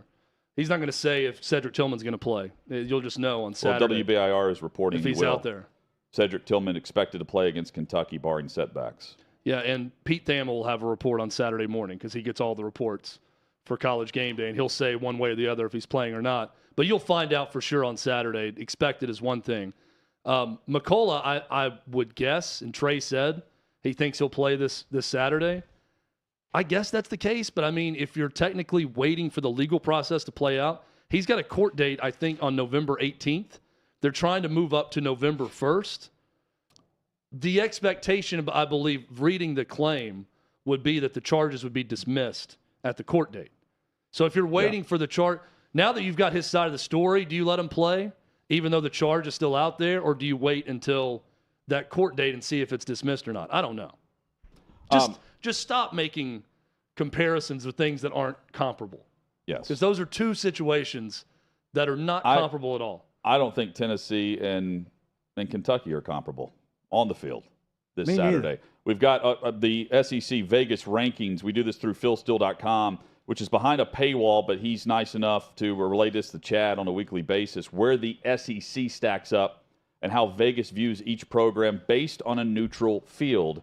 And Tennessee this week is number 4, and Kentucky is at 20. So they've moved up. Alabama and Georgia are at 2 and 3. It's Ohio State number 1, Alabama 2, Georgia 3, Tennessee 4, and then there's a drop-off. LSU, Mississippi State, Ole Miss, and Arkansas are inside the top 20, and then you get to Kentucky and Texas A&M. You know, it's interesting that both Tennessee and Kentucky are 1 spot lower than their AP ranking, according to Vegas. Tennessee 3 in the AP, Kentucky 19, both the spot lower. Here's the biggest riser, LSU.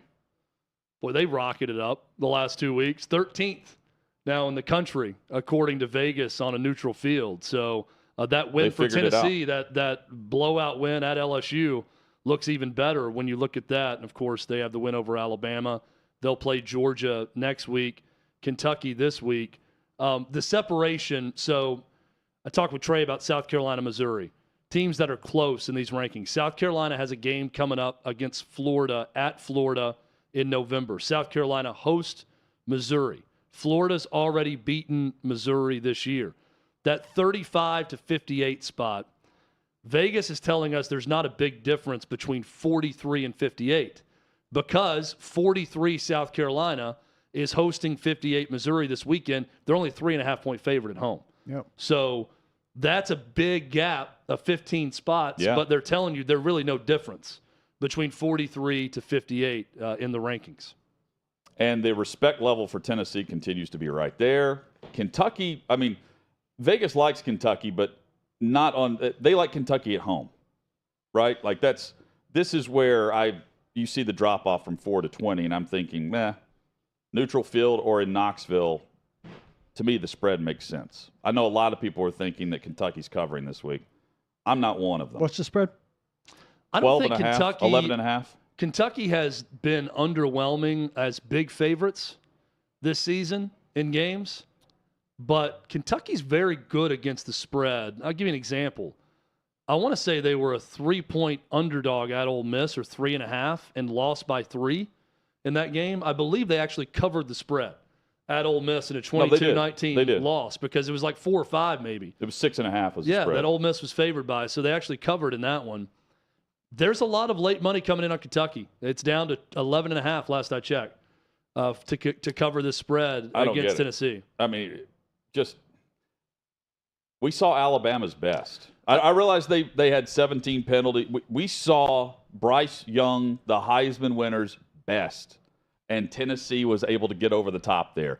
And I guess the reason why you would bet Kentucky is you think Tennessee is looking ahead to next week against Georgia. And I don't think that's going to be the case at all. That makes no sense to me in this game. No, Tennessee's not going to be looking ahead. It's going to be a great atmosphere. They haven't done that. This isn't an 11 a.m. kickoff. It'd be so dumb to look ahead. They haven't done that under Heupel either. I'd understand that if you had some evidence of them coming out not ready so far under Josh Heupel, but that just has not been the case. If they lose, it will be for this reason.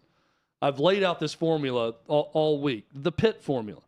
It is Kentucky is adept at short passing game, getting rid of the ball quickly, because Tennessee's going to deploy the same defensive strategy they did against LSU's weak offensive line, because Kentucky cannot protect Will Levis. They are going to send extra guys every time. If you can get rid of the ball quickly and not even just running it, but getting 5 to 7 yards a pass, short passing game, work the clock. The thought then would be, could you get Tennessee, even with all those yards and all the offense they're probably going to put up because they have in every game, could you get them pressing against a defense that's good at turning teams over, that's really good about making the big game-changing turnover? If that happens, Kentucky's covering at the very least in this game. Then you lose special teams. That's the formula. Kentucky's been bad on special teams, too. Yeah. Right. So Tennessee should have Outside an advantage Brown, on special but teams. yes. Yeah. And Barryon Brown is averaging over 40 yards when he actually returns it, but he's got a kickoff return for a touchdown, too. I'd be surprised if Tennessee gave him many opportunities to return kicks in this game. You're going to see a lot of directional kicks or trying to kick it through the end zone. Vanderbilt, by the way, Vanderbilt's, Chad, we're always gauging where they are. They're still in triple digits, but their 3-point loss on the road last week moved them up 6 spots. They went from 107 to 101. Well, they covered. What was it? What was the line? 14. 14, yeah. I know it was double digits. So, yeah, How was that Missouri? helped them. I know it's 1 spot. How was Missouri ahead of Auburn?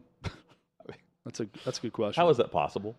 I guess the thinking is, if they didn't fumble through the end zone at Auburn, they the win fact the game. that Brian Harsin remains the coach on is the road. good enough evidence for me that they're better than Missouri. I do love that Brian Harsin is just laying down ultimatums to his team, too. If you're not with us, just GTFO, and everyone's saying, all right, see ya.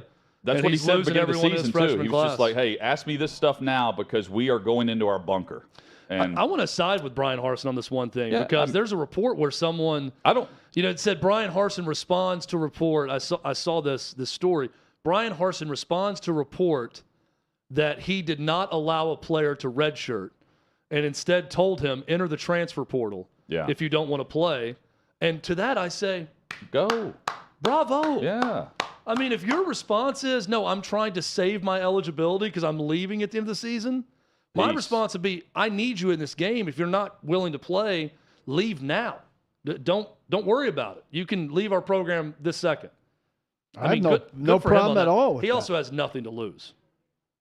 I mean, it's not like he's trying to build a program long term. He knows he's gone. He knows he's gone, but he has something to gain with his next job, right? Like where his landing spot. That'll be a big topic for the offseason. But it's going to be painted in whatever way they want to, favorable for him or not, based on where he goes. Because if he goes back to Boise State, the narrative from Boise will be good guy, went to the wrong job, was persecuted for no reason by these crazy Auburn fans, but he stood up for what was right with his team. He had a backbone about him. Guys left, but it's because he was doing the right things.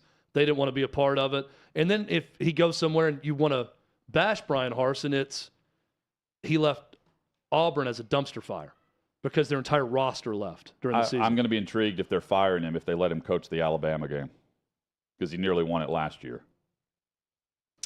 They were up 10-0 in the fourth. He's not someone who's going to stick around if fired. I don't think it's I don't know if this is not. Those are guys who are like lifers at the school that stick around. I'm just saying, like, I don't know if they win that game last year. Does what happened in February happen? I don't think so. Seems less likely. That's for sure. Trey Wallace sends this text. Trey Wallace of OutKick. Cedric Tillman is going to give it a go. All right. So Tillman's suiting up against Kentucky. Coming up, one big thing on every NFL game for Week 8. That's next on OutKick 360.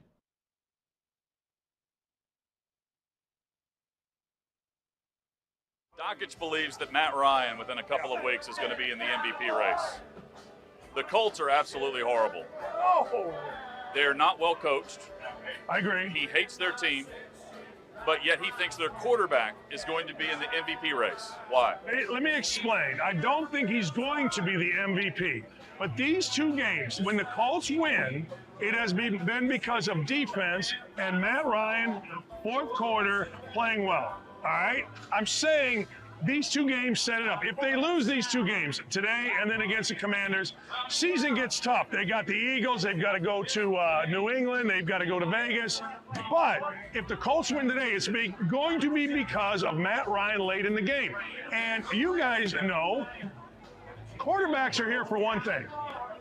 Late game, fourth quarters in the NFL, and that would be every game that they win is going to be because of Matt Ryan, and people will start talking about it. Not saying he is, but start talking about it. Dan, we do something on our show where I put people on the couch. Yeah. And it's not anything dirty, don't worry about that. It's Dr. Whitlow. But it's basically where I play the role of psychiatrist. Yeah. And I put someone down and we get down into what the issues are that would lead someone to have such a terrible opinion of Matt Ryan in the NFL.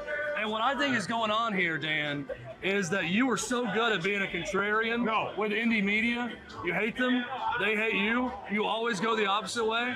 So once they all got on board with you and didn't like this Colts team and started questioning things that you questioned, you decided to go the other way against them towards Matt Ryan because you will always be on the opposite side of them. Well, Am I wrong? No, you're not wrong about most of it. I want to be on the opposite side of indie media because they're morons. However, I started looking at this and I'm like, wait, Colts are bad. But if they win today, and they win against Washington, that's a 4-game winning streak, and it will only be because of Matt Ryan. Yes, you are right-ish. Because whenever I side with the morons of the indie print media, that's when I need to quit. But I will say this, looking at it objectively, the dude isn't great, and at times is horrible, but I tell you this, you give him the ball down one score, he's pretty good. Dan, when was the last guy who, quote, isn't great and sometimes horrible that won the MVP? I didn't say he was going to win NFL. MVP race. Oh, that was in the MVP race. Trent Dilfer. I don't know. I just made that up. Ryan Never won Tannehill. MVP. I'm not saying win. This is where you get it wrong. I'm saying you're going to all of a sudden go, wait a second. Matt Ryan is going to make history this year. Tell me. And it's not because of making the MVP race for Dan Dockage. Matt Ryan is going to set the new record for most fumbles in a season by a quarterback. He has 11, and it's week 7. The record is like 25 or 26. Is it? Yeah. All-time fumbler, a quarterback, yeah. Oh, yeah. My brother this has was been a great big tailgate for us. Yeah. This has been fun, but I would like to put it on the record. OutKick 361, don't at me, nothing. After today. That's presumptuous. Well, you get to win when we come to Indy.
From 6th and Peabody with Yeehaw Beer and Old Smoky Moonshine, OutKick 360 across the OutKick network continues with one big thing on every NFL game this weekend. Let's do it. And we kick off things tonight as the Ravens music is are great, by the in way. Tampa Bay. 4-3 Ravens, 3-4 Buccaneers. The Ravens are the 8th team since 2000 with a 10 or more point lead in each of their 7 games of the season, first 7 games of the season. Baltimore's 4-3, having a 10-plus point advantage in all 7 games. Every other team, all 7 other teams since 2000, started 7-0. Patriots, Saints, Patriots, Packers, Colts, Eagles, all 7-0. And here are the Ravens at 4-3 against the Bucs. The Bucs. That's bad by the Ravens. We've been talking about them not being. Look, the Ravens are one of those teams that are defined. You know what they are. You say the name, you know the identity. This year, they are not that. Haven't been able to close it. Buccaneers, by the way, the first team since 2009 with the Steelers to lose consecutive games outright as a favorite of at least 9.5 points. They're the only team on record since 78 to do it without turning the football over on either game. It's time to start shrinking those spreads. Broncos and Jaguars in London. Trevor Lawrence hasn't thrown an interception in 2 weeks. I played well in London last season, throwing for like 318 yards. He had over 300 yards passing last week in the loss to the Giants. Jacksonville has lost 4 straight games. And while they are one of 9 teams to play in 5 or more one-score games this season, they're the only team amongst that group to lose all of them. Jacksonville hosting Denver this weekend at Wembley. I think you could take it positive from that if you want as the Jaguars. A young team gets to a point where it's close. They need the breakthrough in the close game Is category. it working with gaining fans for the Jags in London? Is it becoming a big deal there? Oh, I think they do have a following. I mean, they sell out in minutes. But I know the NFL sells out in minutes. I'm just Well, curious. they're there every year, though. I'm saying, is there a large percentage of Jags fans in the house? Is that plan working to make Londoners? I think Jags there are two fans? things. I mean, I think there are a lot of people there that are fans of teams. Yeah. But then I think, Englanders looking for a team, I think they're more likely to pick the Jags. Panthers and Falcons in Atlanta. Carolina's 2-5. Atlanta is 3-4. The Panthers, they've already fired Matt Rule, of course. They're only 1 game behind the Bucs in the NFC South. The Falcons are tied for first currently, and that's because every team in the NFC South is under 500 right now. There have been 40 games since Matt Rule was originally hired, and Steve Wilkes is playing the quarterback right now who has been in Carolina the entire time. They've made some moves, and now they're back with Walker. Carolina actually has good defense against rush average, 8th. And they're not great against a good pass rush, but the Falcons are not that team. Bears are in Dallas, 3-4 on the season now. Dallas is 5-2. They're without Ezekiel Elliott. He's going to miss the game due to a knee sprain. So it's Tony Pollard. It's the Tony Pollard show in the backfield. 78 touches this season, 480 yards from scrimmage, 2 touchdowns. He's ready to rock and roll, he said. By the way, McCarthy, here's the stat on his defense. He's had just 1 top 5 defense as a head coach, and that was in 2010 with Green Bay. That was also the year they won the Super Bowl in Green Bay with Rodgers at quarterback. Dolphins in Detroit. Got Tua back. The Lions are 1-5 this year. They are 4-18-1 under Dan Campbell. They've also been outscored 53-6 over their 2 losses in recent weeks. 2 losses in 3 weeks because of their bye week. Cardinals back on the road, 3-4 on the season. They are in Minnesota. The Vikings are coming off their bye week. Their last win was against Miami. They're 5-1.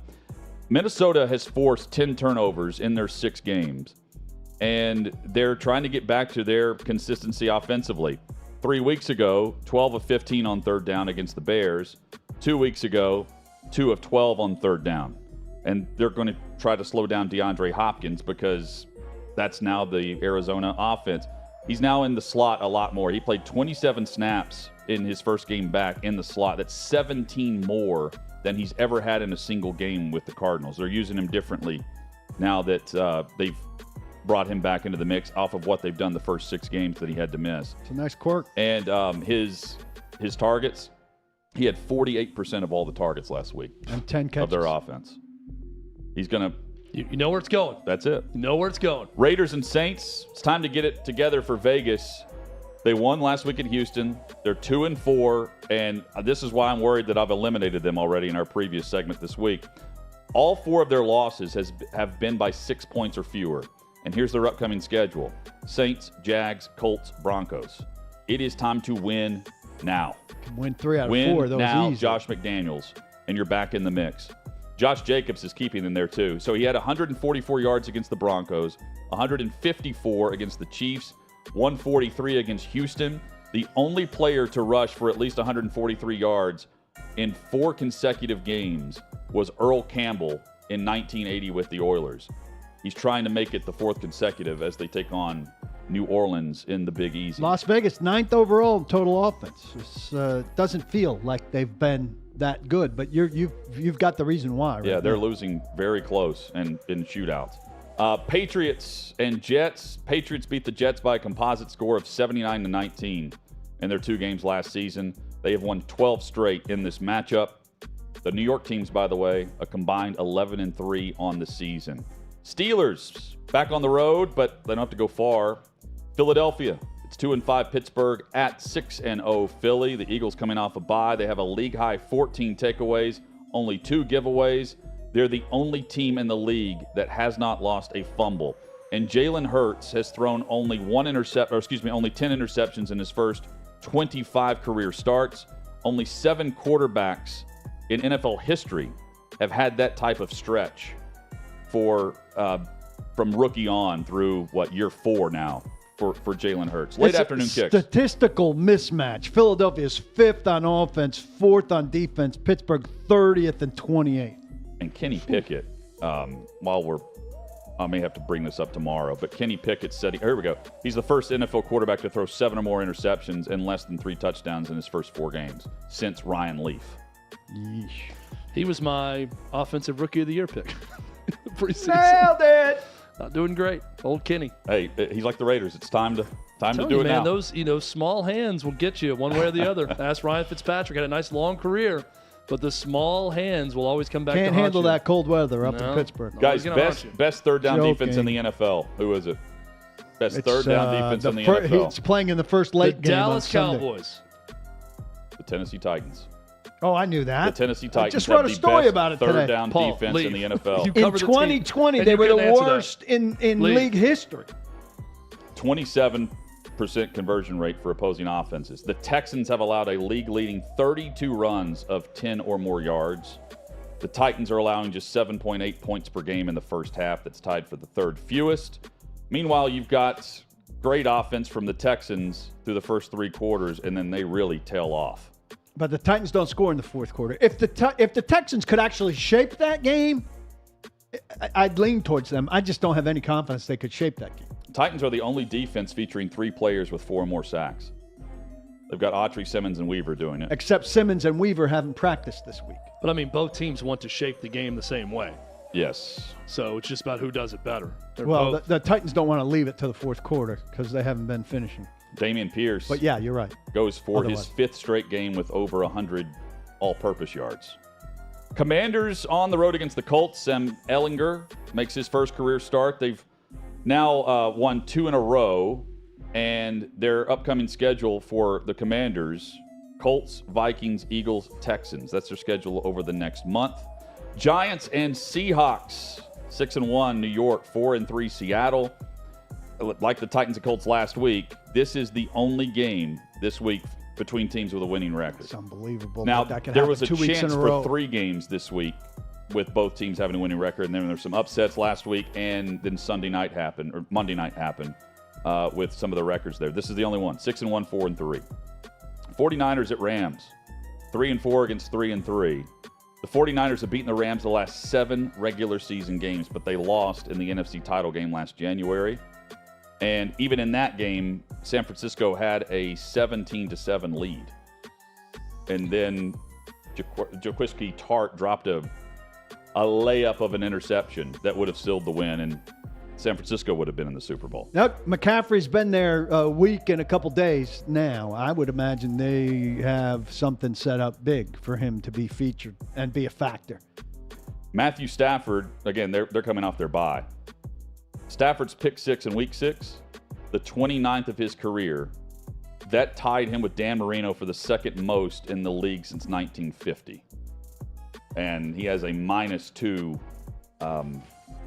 turnover differential right now. Touchdown to interception differential. He was on a bad team for a long time. Packers and Bills, Sunday night football. The Packers are 3-4. The Bills are 5-1. They're coming off a bye. Packers have lost 3 straight. Green Bay did not convert a third down last week. The first time that's happened for the Packers since 1999. And it's the first time in 234 starts for Aaron Rodgers that has happened. It's unlikely that it happens again, but that's how bad their offense has been. He hasn't thrown a touchdown pass in 2 weeks. That's the first time in his career he's gone 2 consecutive starts without a touchdown pass. And he's also not passed for over 260 yards total in a game in 9 straight starts, the longest streak of his career. Monday night. Since LaFleur got there, they lost 3, 3, 3, and 4 games in a season. On Sunday, they're going to have lost 5. Yeah, you would think.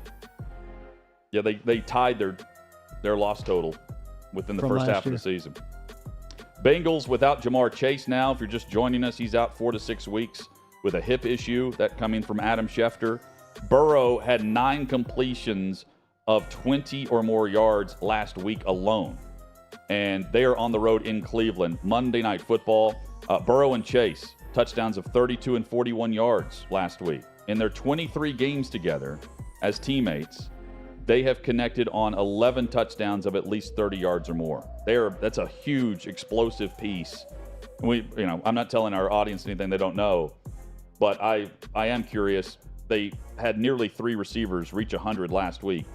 Can someone step in and be that go-to guy? Higgins had some struggles there for a while, I think injury related. So it's time for Higgins and Boyd to show. I mean, that's one of the best trios in the league. So this is a critical point for Cleveland on Monday night. They have Deshaun Watson coming back. And if the goal is to just be, in the mix, be seed 8 through 11, they have to avoid falling to 2 and 6. They've lost 4 in a row, I think. They have a bye coming up, and then they have trips to Miami and Buffalo after the bye. They need to beat Cincinnati at home on Monday Night Football. And then you have Watson eligible to return after Week 11. You have the week where you go to Houston. It's a big week for them if you think that they're going to be around playoff contention, in the mix, in the hunt, as the NFL likes to say, by the time December rolls around. Yeah, they've lost 4 in a row to the Falcons, the Chargers, the Patriots, and the Ravens. They're not trending anywhere where I have any faith in them. And then one of their losses, they lost within the last 2 minutes to the Jets. Lie. Yeah, they're not good. Coming up, we'll get you ready for the sports night. We'll give our predictions on Baltimore and Tampa Bay, and there you go. There's one big thing on every NFL game in Week 8. Stay tuned. We'll preview Lamar Jackson's trip to Tampa against Brady on OutKick 360.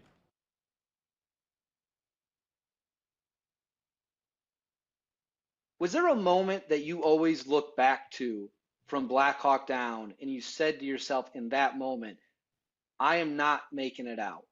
Like, I will not survive today because of this one thing.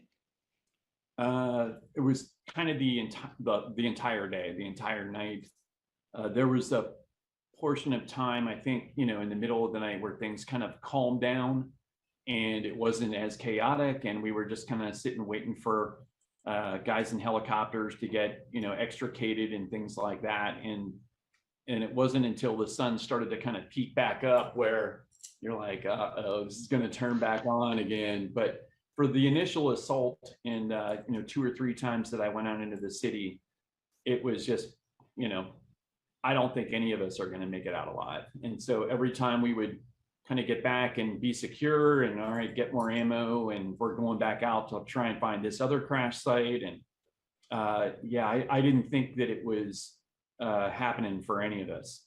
I kind of came to peace. I was just telling my son about this actually the other day, but I kind of came to peace with, okay, if I get hit in the chest, like I've got a plate carrier, hopefully that stops it. If I get hit in the arms or the legs, chances are I'll live.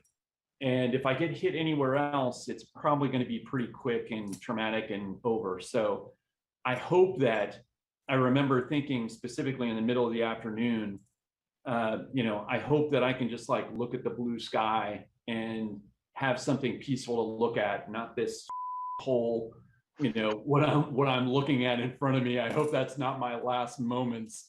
And that kind of gave me a little bit of peace. This one, I picked it because the caption's just frankly funny. And it's also geotagged your mom's house.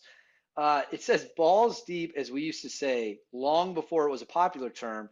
The meaning to us referred to how far into bad guy territory we were.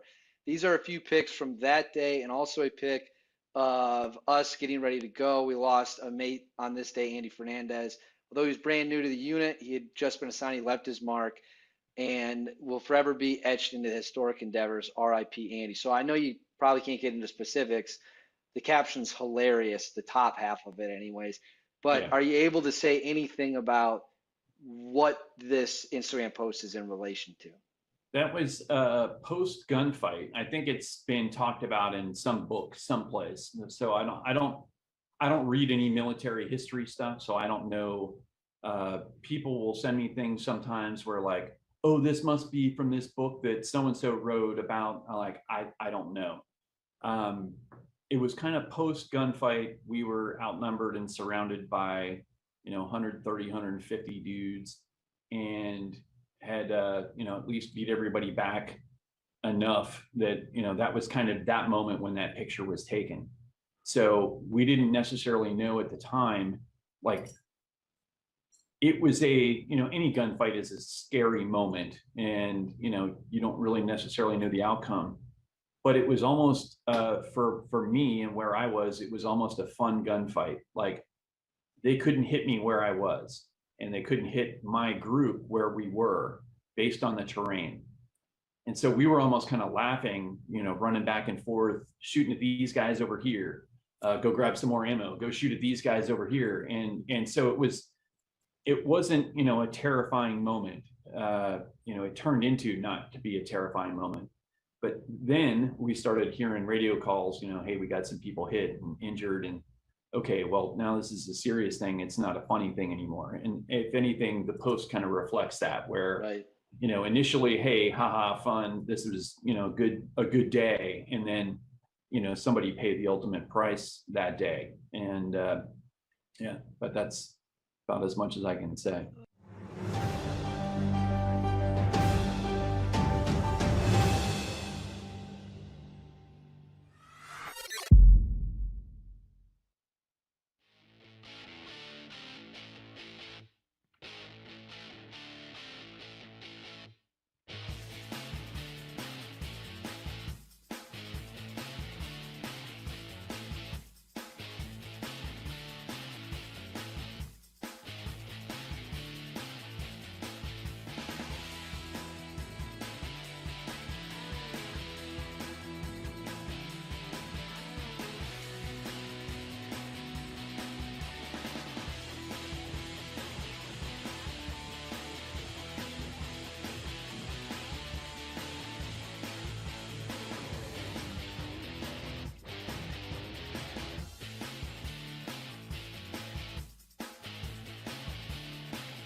Game tonight does not lack storylines. Baltimore and Tampa Bay. OutKick 360 across the OutKick network, previewing Thursday Night Football on Amazon Prime. Al Michaels and Kirk Herbstreit will be on the call. The line is 2. And Tampa's favored at home on the short week. Let's give our picks here. I'm taking Baltimore on the money line there. I think Baltimore wins by a field goal. And I'm taking the over 29.5 pass attempts for Lamar Jackson. Don't let the stat line of last week against Cleveland fool you. If you look at his numbers, he has passed for 29 to 32 times in every other game, except for last week where I think it was 18. So take the over, and know he averages between 6 and 7 yards per play passing on completions on the season. So I'm going to go opposite of the winner. I think Tampa Bay figures it out to some extent and starts to right the ship tonight at home. Give me Tampa Bay -2. I'm going to go Gus Edwards, who was questionable a week ago but played pretty well. Questionable again tonight. I've got him as an anytime touchdown scorer. And Mike Evans of the Bucs, also with an anytime touchdown. I'm Baltimore money line. I like Mike Evans for a touchdown. I think after last week, that early drop, they're going to want to get him into the end zone. And Bucs under 22.5 total points. This is $5 to get you 50. The only thing that worries me if you're pulling for the bet on the Ravens is the Ravens are banged up tonight in the secondary. And you've got some options that have been trying to get healthier for Tom Brady. The problem is Brady and the offense, they have not been moving the football. It's not like they had a crazy turnover or, massive stretch of penalties last week. None of that. No turnovers, no big penalties or dumb plays or big pass interference calls. It was just, there was no fluke to it. They just lost. I would bet Julio Jones not to finish the game if that was available. Well, you wouldn't get great odds on that, though. No, but you throw it in to spice up your That'd be a fun prop bet. Yeah, it's Brady and if we're looking at the positive stories of the season, Eagles, Jets, Giants, both teams in Jersey, what's going on there? If the Brady and Rodgers, that's the opposite end. If the reports are accurate about Giselle's ultimatum, this could be his final game. What was the ultimatum? Retire or I'm done. Yeah, if you're serious about staying married, then you retire and come be with your family. Imagine how hated she'd be by Buccaneers fans and NFL fans. But if they lose tonight, they're 3-5. Blaine Gabbert time. There's no way that Brady can just walk out like that. There's no way. You came back after 40 days and you quit in your final year.